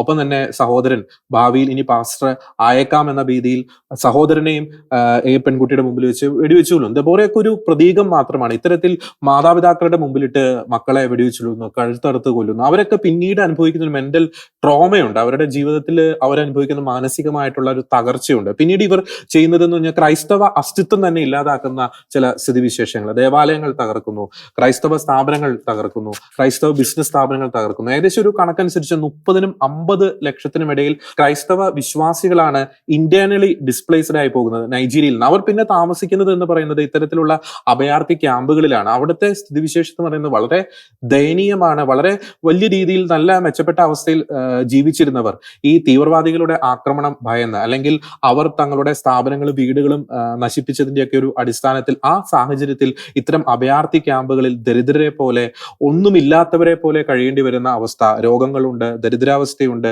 സാമ്പത്തികമായിട്ടുള്ള അസ്ഥിരതയുണ്ട്, ജോലിയില്ലാത്ത അവസ്ഥയുണ്ട്. അപ്പോൾ തങ്ങളുടെ സ്വന്തം ജന്മനാട്ടിൽ തന്നെ അഭയാർത്ഥികളെ പോലെ കഴിയേണ്ടി വരുന്ന ദാരുണമായ സ്ഥിതിവിശേഷത്തിലേക്കാണ് പ്രത്യേകിച്ച് ഈ വടക്കൻ നൈജീരിയയിലെ ക്രിസ്തീയ വിശ്വാസികൾ പലപ്പോഴും തള്ളപ്പെടുന്നത്. സ്വന്തം നാടാണ്, തങ്ങളുടെ സ്വന്തം ജനിച്ചു വളർന്ന ആ മണ്ണിൽ പോലും അതിന്റെ ഒരു അവകാശമില്ലാതെ ജീവിക്കേണ്ടി വരുന്ന ഒരു സ്ഥിതിവിശേഷത്തിലേക്കാണ് ഈ തീവ്രവാദി കൂട്ടങ്ങൾ വടക്കൻ നൈജീരിയയിലൊക്കെ ക്രൈസ്തവരെ തള്ളിവിട്ടുകൊണ്ടിരിക്കുന്നത്. അപ്പോൾ വളരെ ക്രൂരമായിട്ടുള്ള സ്ഥിതിവിശേഷം. പിന്നീടാണ് ഈ 2015 ആ ഒരു കാലഘട്ടത്തിലാണ് ഈ പറയുന്ന അബൂബക്കർ, ബൊക്കോ ഹറാമിന്റെ രണ്ടാമത്തെ നേതാവ്, ആള് ഈ പറയുന്ന ഇസ്ലാമിക് സ്റ്റേറ്റിനോട് ഈ ബൊക്കോ ഹറാമിന്റെ ഒരു വിധേയത്വം പ്രഖ്യാപിക്കുന്നു. അതിനുശേഷം വളരെ ക്രൂരമായിട്ടുള്ള, വീണ്ടും ഓൾറെഡി ക്രൂരന്മാരാണ്, അതിലേക്ക് എരുതിയിൽ എണ്ണ ഒഴിക്കുക എന്ന് പറയുന്നത് പോലെ വീണ്ടും ക്രൂരത അരങ്ങേറുന്നു. അപ്പോൾ ഈ ഇസ്ലാമിക് സ്റ്റേറ്റിന് മിഡിൽ ഈസ്റ്റിലും സിറിയയിലും ഇറാഖിലും ഒക്കെ എന്തെങ്കിലും തിരിച്ചടി ലഭിച്ചു കഴിഞ്ഞാൽ അതിന്റെയൊക്കെ പരിണിതഫലം അനുഭവിക്കേണ്ടി വരുന്ന നൈജീരിയയിലെ പാവപ്പെട്ട ക്രിസ്ത്യാനികളാണ്. 2019 ഈ IS സ്ഥാപക നേതാവിനെ കൊലപ്പെടുത്തിയതിന്റെ പ്രതികാരം എന്നോണം 11ഓളം പാവപ്പെട്ട ക്രിസ്ത്യാനികളെയാണ് ക്രിസ്മസ് നാളിൽ കഴുത്തറുത്ത് കൊന്നത്. അപ്പോൾ 10 പേരെ കഴുത്തറുത്ത് കൊന്നു, ഒരാളെ വെടിവെച്ചു. അത് ഓറഞ്ച് ഡ്രസ്സില് കൈ പുറകിലേക്ക് കെട്ടിവെച്ച് അവര് മുഖം മൂടി കെട്ടി അവരെ പുറകിൽ നിന്ന് അവരെ പിടിച്ച്, അത് ആ വീഡിയോ ഭയങ്കര കരളലിയിക്കുന്ന ദൃശ്യമായിട്ട് എല്ലാവരും ഏറ്റെടുത്തെങ്കിലും പിന്നീട് അതിന് തുടർ നടപടി ഒന്നും ഉണ്ടായില്ലെന്നുള്ളതാണ് മറ്റൊരു വസ്തുത. ജോർജ്, അതുപോലെ തന്നെ മറ്റൊരു വീഡിയോ നമ്മൾ കണ്ടതാണ്. അതായത് ഒരു കൊച്ചുകുട്ടി, മാക്സിമം ഒരു 9 വയസ്സ് 10 വയസ്സ് പ്രായമുള്ള ഒരു കൊച്ചുകുട്ടി, ആ കൊച്ചുകുട്ടിയെ തീവ്രവാദിയാക്കിയിട്ട് ആ കുട്ടി ഒരു ക്രിസ്ത്യൻ യുവാവിനെ തലയ്ക്ക് പുറകില് നേരിട്ട് പോയിന്റ് ബ്ലാങ്കിൽ വെടിവെച്ച് കൊല്ലുന്ന ഒരു ദൃശ്യം. ആ ദൃശ്യം അവര് വിട്ടിട്ട് അവര് നമ്മോട് പറയുന്ന, അല്ലെങ്കിൽ ക്രൈസ്തവരോട് അല്ലെങ്കിൽ പാശ്ചാത്യ ലോകത്തോട് പറയുന്ന ഒരു കാര്യമുണ്ട്. അതായത് നിങ്ങളെ ഞങ്ങൾ ഇത്രയേ വില വെക്കുന്നുള്ളൂ. ഈ ഒരു കൊച്ചുകുട്ടിക്ക് അതാണ് അവർ ആ കൊച്ചുകുട്ടിയിലൂടെ ഈ കൊലപാതകം നടത്തി ലോകത്തോട് പറയുന്നത്. മാത്രമല്ല ക്രൈസ്തവർക്ക് ജീവിക്കാൻ അവകാശമില്ല എന്നുള്ള ഒരു വിഷകരമായ ചിന്ത അവരുടെ കുഞ്ഞുങ്ങൾക്ക് അവർ പകർന്നു കൊടുക്കുന്ന ഒരു, ഹമാസ് ഗാസയിലുള്ള കുട്ടികളെ ചെയ്ത് പഠിപ്പിക്കുന്നത് പോലെ. അതുപോലെ 2022 മെയ് 23 ഈ അടുത്ത് തന്നെ ഇങ്ങനെ ഒരു വീഡിയോ തന്നെ പുറത്തു വന്നിരുന്നു. അതില് 22 ക്രൈസ്തവരെയാണ് ഇവര് പുറകിൽ നിന്ന് കൊല്ലുന്ന ദൃശ്യം പുറത്തു വന്നത്. പിന്നെ നമുക്കറിയാം, നമ്മൾ ചെറിയ കണക്കുകൾ, അത് ഒത്തിരി ഡീറ്റെയിലേക്ക് പോകേണ്ട, നമുക്ക് 21-ാം നൂറ്റാണ്ടിൽ തന്നെ 1 ലക്ഷത്തിനടുത്ത് ക്രിസ്ത്യാനികളാണ് ഇത്തരം തീവ്രവാദ സംഘടനകളുടെ ആക്രമണം കാരണത്താൽ കൊല്ലപ്പെടേണ്ടി വരുന്നത് ലക്ഷക്കണക്കിന് ആളുകൾക്ക്, അത് മില്യൺസ് ആണ് അതിന്റെ ഒരു കണക്ക്, ഇന്റേണലി ഡിസ്പ്ലേസ്ഡ് ആയി പോകുന്നു.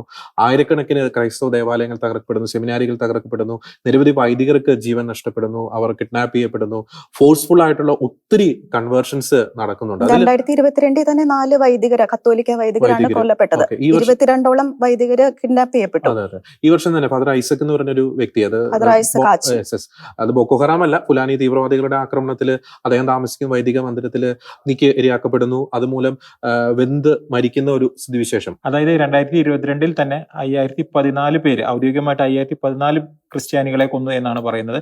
അതുപോലെ തന്നെ ലോകത്തെ ഏറ്റവും കൂടുതൽ ക്രൈസ്തവരെ തട്ടിക്കൊണ്ടുപോകുന്ന രാജ്യം നൈജീരിയയാണ്.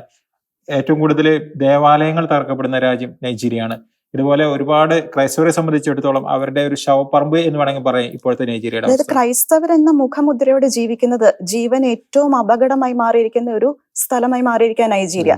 ചുരുക്കി പറഞ്ഞു കഴിഞ്ഞാൽ ക്രൈസ്തവർക്ക് ഒരിക്കലും ജീവിക്കാൻ പറ്റാത്ത ഒരു നാടായിട്ട് നൈജീരിയ മാറിയിരിക്കുന്നു. എല്ലാ ദിവസവും ഒരു 12 പേരെങ്കിലും, മിനിമം 12-15 ഇടയിൽ ക്രൈസ്തവർ ഓരോ ദിവസവും കൊല്ലപ്പെടുന്ന ലോകത്തിലെ ഒരേ ഒരു രാജ്യം.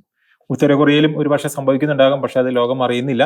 പക്ഷെ നൈജീരിയയിലെ കണക്കുകൾ ദിനം പ്രതിയോണം വരുന്നുണ്ട്. അവിടെ നിന്നുള്ള ഇത് ഔദ്യോഗിക കണക്കുകൾ മാത്രമാണെന്നുള്ളതാണ് മറ്റൊരു കാര്യം. ഇത് അറിയപ്പെടാതെ കൊല്ലപ്പെടുന്നവർ ഇതിലും അധികം ഉണ്ടാകാനാണ് സാധ്യത. അതെ, അവിടുത്തെ ചില സംസ്ഥാനങ്ങളിൽ നിന്ന് ക്രൈസ്തവർ പൂർണ്ണമായി തന്നെ നീക്കം ചെയ്യപ്പെട്ടു എന്നാണ് റിപ്പോർട്ടുകൾ വരുന്നത്. അവിടെയുള്ള ക്രൈസ്തവരെല്ലാം മറ്റു ചില സംസ്ഥാനങ്ങളിൽ അഭയാർത്ഥികളായിട്ട് കഴിയുകയാണ്. പിന്നീട് നമുക്കറിയാം, ഈ പലപ്പോഴും പലരുടെയും മനസ്സിൽ വരുന്ന ഒരു സംശയമാണ്, എന്തുകൊണ്ട് ഈ പറയുന്ന ഈ ബോക്കോ ഹറാം പോലുള്ള തീവ്രവാദ സംഘടനകൾ ഇത്രത്തോളം ശക്തി പ്രാപിക്കുന്നു? അവിടുത്തെ ഈ പോലീസ് സംവിധാനങ്ങൾ അല്ലെങ്കിൽ നിയമ സംവിധാനങ്ങൾ നിഷ്ക്രിയരാണോ? അവർ ഇതിന് നിശബ്ദമായിട്ടുള്ള ഒരു സപ്പോർട്ട് കൊടുക്കുകയാണോ എന്ന തരത്തിലുള്ള ആശങ്കകൾ ഉയരുന്നുണ്ട്. അതിന്റെ പ്രധാനമായും ചൂണ്ടിക്കാണിക്കാവുന്ന ഒരു പോയിന്റ് ഉണ്ട്. അതായത് ഈ നൈജീരിയയെ സംബന്ധിച്ചിടത്തോളം അവരുടെ സുരക്ഷാ സേന അല്ലെങ്കിൽ ആർമി അല്ലെങ്കിൽ പോലീസ് സംവിധാനങ്ങൾ ഒരു കാലഘട്ടം വരെ ഒരു ക്രിസ്ത്യൻ മുസ്ലിം അനുപാതം എന്ന് പറയുന്നത് ഏകദേശം ഒരു 50-50 രീതിയിലാണ് പോയിക്കൊണ്ടിരിക്കുന്നത്. പക്ഷേ ഈ ഒരു കാലഘട്ടത്തിൽ അതിന്റെ ഒരു അനുപാതം എന്ന് പറയുന്നത് ഒരു 80-20 രീതിയിലാണ് പോകുന്നത്.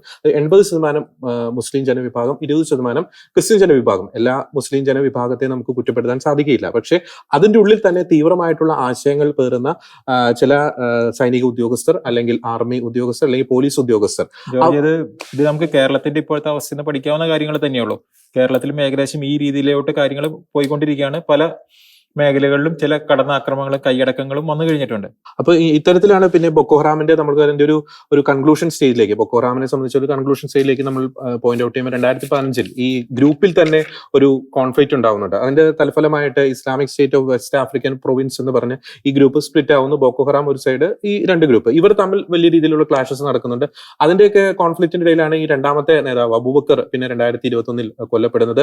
അപ്പോൾ ഒരു ഘട്ടത്തിൽ നാം ചിന്തിക്കുമ്പോൾ 2021 ഈ ഒരു കാലഘട്ടത്തിൽ ഈ ബോക്കോ ഹറാമിന്റെ ഒരു ശക്തി ഒരു പരിധി വരെ ക്ഷയിച്ചു എന്ന് നമുക്ക് വിശേഷിപ്പിക്കാം. ഒരു സമയത്ത് അവർ വലിയ രീതിയിൽ ശക്തി പ്രാപിച്ചിരുന്നു.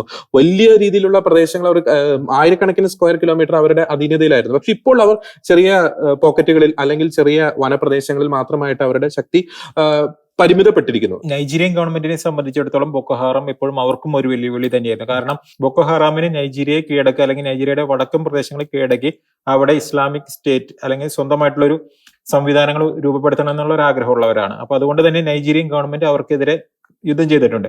ഈ തുടർച്ചയായ തട്ടിക്കൊണ്ടുപോകലുകളിലും കൊലപാതകങ്ങളിലും ഒക്കെയുള്ള ഭരണകൂടത്തിന്റെ ഒരു അനാസ്ഥ തെളിയിക്കുന്നതാണ് 2018 വീണ്ടും ഒരു 110 പെൺകുട്ടികളെ മറ്റൊരു സ്കൂളിൽ നിന്ന്, അത് ഡാപ്ച എന്ന സ്ഥലത്ത് നിന്ന് 2018 ഫെബ്രുവരി 19 110 പെൺകുട്ടികളെ ഈ ബൊക്കോ ഹറാം തട്ടിക്കൊണ്ടുപോയി. അവരിലെ ഏക ക്രൈസ്തവ പെൺകുട്ടിയായിരുന്നു ലിയ ഷെരീബു. ആ പെൺകുട്ടിയെ, ബാക്കി പെൺകുട്ടികളെല്ലാം മോചനദ്രവ്യം കൊടുത്തപ്പോൾ ഈ ബൊക്കോ ഹറാം തീവ്രവാദികൾ തിരിച്ചയച്ചു. പക്ഷെ ഈ കുട്ടി ക്രൈസ്തവ വിശ്വാസം ത്യജിച്ച് ഇസ്ലാം മതവിശ്വാസം സ്വീകരിക്കാൻ വിസമ്മതിച്ചതിനെ തുടർന്ന് വിട്ടയച്ചില്ല. ഇപ്പോഴും ലിയ ഷെരീബു ഒരു ജീവിക്കുന്ന രക്തസാക്ഷിയായിട്ട് ബൊക്കോ ഹറാം പിടിയിൽ തുടരുകയാണ്. ഇത് യോബെ സംസ്ഥാനത്താണ് ഈ സംഭവം നടക്കുന്നത്. അവിടെ ഏകദേശം ഒരു 108 കുട്ടികളെയാണ് തട്ടിക്കൊണ്ടുപോകാൻ വിധേയമായത്. അതിൽ 5 കുട്ടികൾ ആ സമയത്ത് തന്നെ കൊല്ലപ്പെടുകയും ചെയ്യുന്നുണ്ട്. ബാക്കിയുള്ള 108 കുട്ടികളാണ് തടവിലാക്കപ്പെടുന്നത്. ഈ തടവിലാക്കപ്പെട്ട കുട്ടികളെല്ലാം തന്നെ മുസ്ലിം മതവിഭാഗത്തിൽപ്പെട്ട കുട്ടികളായിരുന്നു.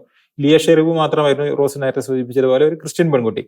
പക്ഷെ അവൾക്ക് അന്ന് വെറും 14 വയസ്സേ പ്രായമുള്ളൂ. ഈ 14 വയസ്സിലെ അവളോട് ഇവർ പറയുന്ന ഒരു കാര്യമുണ്ട്, നീ മുസ്ലിം മതത്തിലേക്ക് വന്നു കഴിഞ്ഞാൽ നിന്നെ ഞങ്ങൾ വിട്ടയക്കും, അതല്ലെങ്കിൽ നിനക്ക് ഇവിടെ തന്നെ തുടരേണ്ടി വരും. അപ്പോൾ അവളൊരു ഉറച്ച തീരുമാനം അവിടെ വെച്ച് പറയുന്നുണ്ട്. അവളുടെ മടങ്ങി വന്ന കൂട്ടുകാരികൾ തന്നെയാണ് വെളിപ്പെടുത്തുന്നത്. ലിയ പറഞ്ഞു, ഞാൻ ഇവിടെ തുടർന്നുകൊള്ളട്ടെ, പക്ഷെ ഞാൻ എന്റെ ക്രിസ്തു വിശ്വാസം ഞാൻ ഉപേക്ഷിച്ച് ഇസ്ലാം മതത്തിലേക്ക് ഞാൻ പോകില്ല.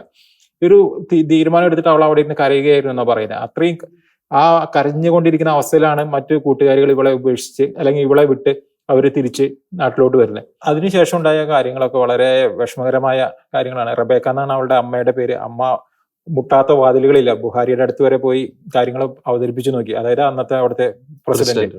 പക്ഷെ ഇവരെല്ലാവരും വാക്ക് കൊടുക്കും, പക്ഷെ ഒരു കാര്യം ചെയ്യില്ലായിരുന്നു. ശേഷം ഒരു 2-3 ആഴ്ചക്ക് ശേഷം അവരൊരു പ്രൊപഗാൻഡ വീഡിയോ വിട്ടു ലിയ ഷെറൂബിന്റെ കാര്യത്തിൽ തീരുമാനം ഉണ്ടാകാൻ വേണ്ടിയിട്ട്. പക്ഷെ പിന്നീട് തീരുമാനങ്ങളൊന്നും ഉണ്ടാവുന്നില്ല. ഒടുവിൽ ലിയ ഷെറൂബിനെ ആജീവാനന്ദ ലൈംഗിക അടിമയായിട്ട് അവളെ മാറ്റുകയാണെന്നുള്ള പ്രഖ്യാപനമാണ് IS-ന്റെ ഭാഗത്തുനിന്ന് ഉണ്ടാകുന്നത്. അതിനുശേഷം 14 വയസ്സിലാണല്ലോ പോയത്. ഇപ്പോൾ അവൾക്ക് 20 വയസ്സ് കടന്നു. ഈ 20 വയസ്സിനുള്ളിൽ അവൾക്ക് അവരുടെ ലൈംഗിക അടിമ അവരുടെ ഒരു കമാൻഡറിന്റെ ലൈംഗിക അടിമയായി. ശേഷം ഇപ്പൊ ഒരു 3 കുട്ടികളോളം അവൾക്ക് ജനിച്ചു എന്നാണ് പറഞ്ഞത്. പക്ഷെ ലിയ ഷെറൂബ് എല്ലാവർക്കും ഒരു മാതൃകയെന്ന് വേണമെങ്കിൽ പറയാം. കാരണം അവൾക്കറിയാം അവളുടെ ജീവിതം ഇതുപോലെ നശിപ്പിക്കാൻ പോവുകയാണ്, അല്ലെങ്കിൽ അവളെ കൊല്ലാൻ പോവുകയാണ്. എന്നിട്ടും അവളുടെ വിശ്വാസത്തിൽ ഉറച്ചു നിന്ന് ആ വിശ്വാസത്തിന് വേണ്ടിയിട്ട് അവൾ കൊടുക്കുന്ന ഒരു വിലയുണ്ട്. ആ വില നമുക്ക് ആർക്കും ചിന്തിക്കാൻ പറ്റാത്ത അത്രയും വിലയാണ് അവൾ കൊടുത്തുകൊണ്ടിരിക്കുന്നത്. അപ്പോൾ അങ്ങനെ പിന്നീട് ഈ പറയുന്ന നമ്മൾ നേരത്തെ പറഞ്ഞതുപോലെ ഇത്തരത്തിൽ വലിയ ക്രൂരതകൾ അവർ ചെയ്യുന്നു. അവരുടെ ഇടയിൽ തന്നെ ഒരു ഡിസ്പ്യൂട്ട് ഉണ്ടാകുന്നു, അവരുടെ ഇടയിൽ തന്നെ ഒരു കലഹങ്ങളൊക്കെ ഉണ്ടാകുന്നു. ക്രിസ്ത്യാനികളെ ഇത്രത്തോളം വളരെ ക്രൂരമായിട്ട് ഇരു വിഭാഗവും, ബൊക്കോ ഹറാമും പിന്നീട് അവരിൽ നിന്ന് സ്പ്ലിറ്റ് ആയി പോയിട്ടുള്ള വിഭാഗവും വളരെ ക്രൂരമായിട്ട് അവരെ കൊല്ലുന്നു. അവരെ ക്രൈസ്തവർക്കെതിരെ അതിക്രമങ്ങൾ അഴിച്ചുവിടുന്നു. ബൊക്കോ ഹറാം തീവ്രവാദികളുടെ പിടിയിൽ നിന്ന് മടങ്ങി വന്ന മറ്റൊരു ക്രിസ്ത്യാനി പെൺകുട്ടി, 14 വയസ്സാണ് അവൾക്ക്, നിഗോ എന്ന അവളുടെ പേര്. അവൾ തിരിച്ചു വന്നിട്ട് പറഞ്ഞ അവളുടെ ഒരു ട്രോമാറ്റിക് എക്സ്പീരിയൻസ്. അവര് ചെന്ന വഴി അവരെ മറ്റേ ഹിജാബും അങ്ങനത്തെ ഇസ്ലാം മത വസ്ത്രങ്ങൾ അണിയിക്കുന്നു. എന്നിട്ട് അവര് 40 പേരാണ് അവർ ഒരു വീട്ടില്, 40 പെൺകുട്ടികൾ തിങ്ങി തിരക്കി ഒരു ചെറിയ വീട്ടിലാണ് അവരെ താമസിപ്പിച്ചിരുന്നത്. എന്നിട്ട് അവരോട് പറഞ്ഞ ഒരു കാര്യം ഇതാണ്: ഞങ്ങൾ നിങ്ങളുടെ വീടുകളിൽ പോയി നിങ്ങളുടെ അപ്പനെ അമ്മേനെയും കൊന്നു കളഞ്ഞു. അപ്പൊ ഇനി നിങ്ങൾക്ക് തിരിച്ചു ചെന്നാൽ നിങ്ങളെ സ്വീകരിക്കാൻ അവിടെ ആരുമില്ല, നിങ്ങൾക്ക് ഇവിടെ ഞങ്ങളുടെ അടിമകളായി തുടരാം. ഒന്നെങ്കിൽ ഇസ്ലാം മത വിശ്വാസം സ്വീകരിക്കാം, അല്ലെങ്കിൽ അവിടെ ചെന്നാലും നിങ്ങൾക്ക് ആരുമില്ല എന്ന് പറയണു. 14 വയസ്സാണ്. ഇവര് ഇസ്ലാം മതം സ്വീകരിക്കുന്നില്ല, പക്ഷെ അവരെ ഇതുപോലെ ലിയ ഷെറൂബിനെ പോലെ അവരുടെ ലൈംഗിക അടിമകളാക്കുകയാണ്. ലൈംഗിക അടിമകൾ എന്ന് പറഞ്ഞാൽ രാത്രി ഒരാൾ വരും, എന്നിട്ട് അവരുടെ കൂടെ കിടക്ക പങ്കിടും, പിറ്റേ ദിവസം വേറെ ആൾ വരും. ഇതാണ് അവരുടെ പരിപാടി. അപ്പോൾ ഇങ്ങനെ അവര് ഈ ചെറുപ്രായത്തിൽ തന്നെ അമ്മമാരാകുകയാണ്. ആരുടെ കുട്ടിയാണെന്നോ ഒന്നും അറിയത്തില്ല. ഇങ്ങനെ ഒരു ഭയങ്കര ട്രോമാറ്റിക് എക്സ്പീരിയൻസിൽ കൂടിയാണ് അവിടെയുള്ള ഓരോ പെൺകുട്ടികളും. 40 പെൺകുട്ടികൾ ഒരു റൂമിൽ ഉണ്ടായിരുന്നു എന്നാ പറഞ്ഞു. ഒരു റൂമിലല്ല, ഒരു ചെറിയ വീട്ടില്. അവിടെ നിന്ന് ഈ കുട്ടിക്ക് അത്ഭുതകരമായി രക്ഷപ്പെടാൻ സാധിച്ച് മടങ്ങി വന്ന് പറഞ്ഞ ഒരു എക്സ്പീരിയൻസ് ആണ്. അപ്പൊ ഇത്തരത്തിൽ വളരെ വലിയ രീതിയിലുള്ള ക്രൂരതകൾ അവലംബിക്കുന്ന ഒരു സ്ഥിതിവിശേഷം. ഒപ്പം തന്നെ ഈ 2013 ഈ 9 വയസ്സുള്ള ഒരു മറിയം ജോസഫ് എന്ന് പറഞ്ഞ ഒരു പെൺകുട്ടിയെ ഇത്തരത്തിൽ തട്ടിക്കൊണ്ടുവന്നു. അപ്പൊ ആ പെൺകുട്ടി പറയുന്ന ഒരു കാര്യമുണ്ട്. ആ ക്യാമ്പിൽ അവൾ കണ്ട ചില ദൃശ്യങ്ങൾ, അതായത് കൺമുമ്പിലിട്ട് ഈ വളരെ ക്രൂരമായിട്ട് ആ കൂടെ തട്ടിക്കൊണ്ടുവന്നവരെ കൊലപ്പെടുത്തുന്നു. ഈ പെൺകുട്ടികളുടെ മാരണമൊക്കെ ഛേദിച്ചു കളയുന്നു, ശരീരം 2ആയിട്ട് വിഭജിക്കുന്നു, അവരെ വെടിവെച്ച് കൊല്ലുന്ന ഒരു സ്ഥിതിവിശേഷം നമുക്ക് ചിന്തിക്കാൻ പറ്റില്ല. പല കാര്യങ്ങളും നമുക്ക് പറയാൻ പോലും വാക്കുകളില്ലാത്ത തരത്തിലുള്ള ചില ക്രൂരമായിട്ടുള്ള കൃത്യങ്ങളാണ് ഈ ബൊക്കോ ഹറാം പോലുള്ള പൈശാചികമായിട്ടുള്ള ഈ തീവ്രവാദ സംഘടനകൾ അവിടെ അവലംബിച്ചുകൊണ്ടിരിക്കുന്നത്, പ്രത്യേകിച്ച് ക്രിസ്ത്യാനിറ്റിക്ക് നേരെ, ക്രൈസ്തവ വിശ്വാസത്തിന് നേരെ. പക്ഷെ ഏറ്റവും കൺക്ലൂഡിംഗ് ആയിട്ട് ഈ ബൊക്കോ ഹറാമിന്റെ കേസിൽ നമുക്ക് കൺക്ലൂഡിംഗ് ആയിട്ട് പറയാൻ സാധിക്കുന്നത് എത്രത്തോളം അവർ പൈശാചികമായിട്ട് ക്രിസ്ത്യാനിറ്റിക്കെതിരെ ആക്രമണങ്ങൾ അഴിച്ചുവിടുന്നു, അതിനേക്കാൾ അതിശക്തമായ രീതിയിൽ തന്നെ ക്രൈസ്തവ വിശ്വാസം അവിടെ തഴച്ചു വളരുന്നുണ്ട്. പല ന്യൂസുകളും അല്ലെ നമ്മൾ റിപ്പോർട്ട് ചെയ്തിട്ടുണ്ട്. അവിടെ പുതിയ ദൈവവിളികൾ ഉണ്ടാകുന്നു. പലതരത്തിലും ക്രൈസ്തവ വിശ്വാസം യൂത്തിന്റെ ഇടയിലും ഒക്കെ ശക്തി പ്രാപിക്കുന്നു. ഈ തോക്കിൻ മുനയിൽ ഈ തങ്ങളുടെ ക്രൈസ്തവ വിശ്വാസം ഉപേക്ഷിക്കാൻ വിസമ്മതിച്ച ഈ പറയുന്ന ലിയ ഷെറൂബിനെ പോലുള്ള പെൺകുട്ടികളൊക്കെ, ദെബോറ സാമുവൽ. അപ്പോൾ ഇത്തരത്തിലുള്ള നമ്മൾ ഡിസ്കസ് ചെയ്ത ഈ ക്രൈസ്തവ പെൺകുട്ടികളൊക്കെ വലിയ രീതിയിലുള്ള ഒരു മാതൃകയാണ്, പ്രചോദനമാണ്, ആവേശമാണ് ആഗോളതലത്തിൽ ക്രൈസ്തവ വിശ്വാസികൾക്ക് പകരുന്നത്. പലപ്പോഴും ഒരു കംഫോർട്ട് സോണിൽ നിന്ന് ഒരു ക്രിസ്തീയ വിശ്വാസം, ഞാൻ ക്രിസ്ത്യാനിയാണെന്ന് പ്രഘോഷിക്കാൻ വളരെയധികം എളുപ്പമാണ്. പക്ഷെ ഒരു തോക്കിൻ മുനയിൽ അല്ലെങ്കിൽ ഇത്തരത്തിലുള്ള ക്രൂര പീഡനങ്ങളുടെ നടുവിൽ മാനസികമായി തകർന്ന ഒരു അവസ്ഥയിൽ ഞാനൊരു ക്രിസ്ത്യാനിയാണ്, എന്റെ ക്രിസ്തീയ വിശ്വാസം ഞാൻ ഒരിക്കലും തള്ളിപ്പറയുകയില്ല എന്ന് പറയണമെങ്കിൽ അത് ആഴത്തിലുള്ള ഒരു വിശ്വാസത്തിന്റെ ഒരു ആഴം അവരുടെ ഉള്ളിൽ ഉണ്ടെങ്കിൽ മാത്രമേ അത്തരത്തിൽ അവർക്ക് പറയാൻ സാധിക്കുകയുള്ളൂ. യെസ്, നമുക്കിനി ബൊക്കോ ഹറാം ആ ഒരു ഘട്ടം നമുക്ക് അവിടെ നിർത്തി. ഇനി പ്രധാനമായും നാം ഡിസ്കസ് ചെയ്യേണ്ട ഒരു തീവ്രവാദ സംഘടനയുണ്ട്. ഈ ഒരു കാലഘട്ടത്തിൽ, അതായത് നമ്മൾ ഡിസ്കസ് ചെയ്യുന്ന 2022, 2023 ഈ കാലഘട്ടത്തിൽ ബൊക്കോ ഹറാമിനേക്കാളും പരസ്പരം രണ്ടുപേരും മത്സരിക്കുകയാണ്. അതിലിപ്പോൾ മുന്നിൽ നിൽക്കുന്നത്, അതായത് ക്രിസ്ത്യാനികളെ പീഡിപ്പിക്കുന്ന കാര്യത്തിൽ രണ്ടുപേരും മത്സരിക്കും. ഇപ്പോൾ മുന്നിൽ നിൽക്കുന്ന ഈ ഫുലാനി തീവ്രവാദികളാണ്. ഇവരെ സംബന്ധിച്ച് വലിയ രീതിയിലുള്ള തെറ്റിദ്ധാരണകൾ, അന്താരാഷ്ട്ര തലത്തിൽ തന്നെ പ്രചരിക്കുന്നുണ്ട്. അത് നമുക്ക് കൃത്യമായ വസ്തുതകളുടെ അടിസ്ഥാനത്തിൽ അതിന്റെ യഥാർത്ഥമായിട്ടുള്ള വാസ്തവം പ്രേക്ഷകരെ അറിയിക്കേണ്ടിയിരിക്കുന്നു. ജോർജ് സൂചിപ്പിച്ചതുപോലെ വളരെയധികം തെറ്റിദ്ധരിപ്പിക്കപ്പെടുന്ന ഒരു ഗോത്ര വിഭാഗമാണ് ഫുലാനികള്. അവര് കാലിമേയ്ക്കുന്നവരാണ്. അവർക്ക് ഈ കാലാവസ്ഥ വ്യതിയാനം മൂലമുണ്ടായ ഭൂമി നഷ്ടപ്പെടുകയും അവരുടെ കാലികൾക്കുള്ള മേച്ചിൽ സ്ഥലങ്ങൾ തേടിയൊക്കെ അവര് ഈ പറഞ്ഞ മറ്റു സ്ഥലങ്ങളിൽ വന്ന് കർഷകരായിട്ടുള്ള മറ്റു മേഖലകളിൽ വന്ന് അവർ സ്ഥലം കൈയടക്കുന്നു. ഇതാണ് പൊതുവെ ജനങ്ങളോട് അന്താരാഷ്ട്ര മാധ്യമങ്ങളും എല്ലാവരും പറഞ്ഞു വെച്ചിട്ടുള്ള കാര്യങ്ങൾ. പക്ഷെ നമ്മൾ കുറച്ചും കൂടി ഒന്ന് ഡീപ്പായിട്ട് ഈ ഫുലാനികളെ കുറിച്ച് പഠിക്കുകയാണെങ്കിൽ ഈ ഫുലാനികൾക്ക് നൂറ്റാണ്ടുകളോളം ചരിത്രമുണ്ട്. നമ്മൾ ആദ്യമേ സൂചിപ്പിച്ച ഉസ്മാൻ ഡാൻ ഫോഡിയോ, അദ്ദേഹം ഒരു ഫുലാനി ഗോത്ര വംശജനാണ്, തീവ്ര ഇസ്ലാമിസ്റ്റ് ആണ്. എന്ന് പറഞ്ഞു കഴിഞ്ഞാൽ ഫുലാനി ഗോത്രത്തിൽ നിന്ന് വന്ന ഉസ്മാനിലൂടെ ഫുലാനി വംശം അതിതീവ്ര ഇസ്ലാമിക നിലപാടുകളുള്ളവരാണ്. ഇവർ ഈ നൈജീരിയയിലുള്ള ഒരു ചെറിയൊരു വിഭാഗമല്ല. ഇവര് ആഫ്രിക്കയിലെ പല രാജ്യങ്ങളിലും പടർന്ന് പന്തലിച്ചെടുക്കുന്ന ഏകദേശം ഒരു 2.5 കോടിയോളം ജനസംഖ്യയുള്ള ഒരു വിഭാഗമാണ്. പല ആഫ്രിക്കൻ രാജ്യങ്ങളിലും ഈ ഫുലാനികളാണ് അവിടുത്തെ രാഷ്ട്ര തലവന്മാരായിട്ടിരിക്കുന്നത്. അതിനേക്കാളെല്ലാം ഉപരിയായിട്ട് ഈ മുഹമ്മദ് ബുഹാരി എന്ന് പറഞ്ഞ വ്യക്തി, നൈജീരിയയുടെ മുൻ പ്രസിഡന്റ്, ഏകദേശം 2015 മുതൽ 2023 വരെ അദ്ദേഹമായിരുന്നു നൈജീരിയയുടെ പ്രസിഡന്റ്. അദ്ദേഹം ഒരു ഫുലാനി വംശജനാണ്. ചുരുക്കി പറഞ്ഞു കഴിഞ്ഞാൽ ഫുലാനികളിൽ കാലിമേയ്ക്കുന്നവരുണ്ട്. പക്ഷെ ഫുലാനികളിലെ സമൂഹത്തിന്റെ ഉന്നത തലങ്ങളിലും വ്യത്യസ്തമായ മേഖലകളിലും വ്യാപരിക്കുന്ന ഒരുപാട് പേരുണ്ട്. അപ്പോൾ ഇത്തരത്തിൽ നമ്മൾ ഫുലാനികൾ അരുൺ പറഞ്ഞപ്പോൾ നമുക്ക് പലപ്പോഴും ലോകത്തിന് മുന്നിൽ ഈ കാലി മേയ്ക്കുന്നവര് അല്ലെങ്കിൽ വിദ്യാഭ്യാസം വരെ പിന്നോക്കം നിൽക്കുന്നവര്, പക്ഷെ ഈ പറഞ്ഞ ആഫ്രിക്കയുടെ ഒരു അധികാര കേന്ദ്രങ്ങളിൽ നിർണായകമായിട്ടുള്ള സ്വാധീനം ഈ ഫുലാനികൾക്കുണ്ട്. ഒപ്പം തന്നെ മറ്റൊരു കണക്കുകൂടിയുണ്ട്. അതായത് ഈ ആഫ്രിക്കയിൽ ആദ്യമായിട്ട് ഇസ്ലാമിലേക്ക് കൺവേർട്ട് ചെയ്ത ആദ്യത്തെ ഗോത്ര വിഭാഗങ്ങളിൽ ഒന്നാണ് ഈ ഫുലാനി ഗോത്ര വിഭാഗക്കാർ എന്ന് പറയുന്നത്. നൈജീരിയയിലെ ടോട്ടൽ പോപ്പുലേഷനിൽ ഏകദേശം ഒരു 6% ഈ ഫുലാനി വംശത്തിൽപ്പെട്ട ഗോത്ര വിഭാഗക്കാരാണ്. അപ്പോൾ നൈജീരിയയിലെ അധികാര കേന്ദ്രങ്ങളിൽ ഇവർക്ക് നിർണായകമായിട്ടുള്ള സ്വാധീനമുണ്ട്. നേരത്തെ പറഞ്ഞതുപോലെ നൈജീരിയയിലെ ഹൗസ വംശജരാണ് ഏറ്റവും കൂടുതലുള്ളത്. ഹൗസ വംശജര് ഭൂരിഭാഗവും ഏകദേശം 90% മുസ്ലിമുകളാണ്. ഫുലാനി ഗോത്രവംശജര് എല്ലാവരും തന്നെ മുസ്ലിമുകളാണ്. തുടർന്നുള്ളത് യോരൂബ, ഇഗ്ബോ, ഈ വിഭാഗങ്ങളെല്ലാം. ഇഗ്ബോ ഒക്കെ ഈ അടുത്ത കാലത്ത് ക്രിസ്തു മതത്തിലേക്ക് കടന്നു വന്നവരാണ്. യോരൂബ വിഭാഗത്തിലെ ക്രൈസ്തവ വിശ്വാസത്തിൽപ്പെട്ടവരാണ് കൂടുതൽ. ഇസ്ലാം മത വിശ്വാസികളും ഉണ്ട്. അപ്പോൾ ഇവരുടെ ഒരു ടാക്ടിക്സ് ഉണ്ട്.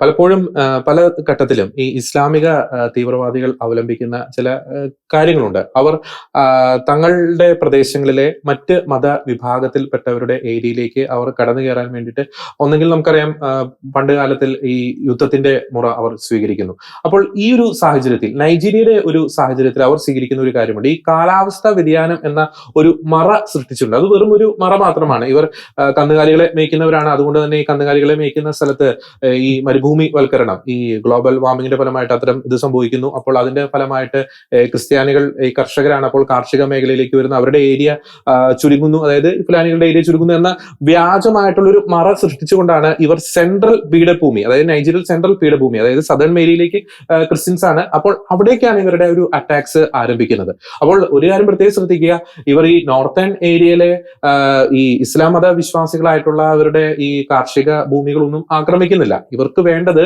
ഈ സദേൺ ഏരിയ അല്ലെങ്കിൽ സെൻട്രൽ ഏരിയയിലെ ഈ ക്രിസ്ത്യൻ മതവിശ്വാസികളായിട്ടുള്ളവരുടെ കാർഷിക ഭൂമികളാണ്.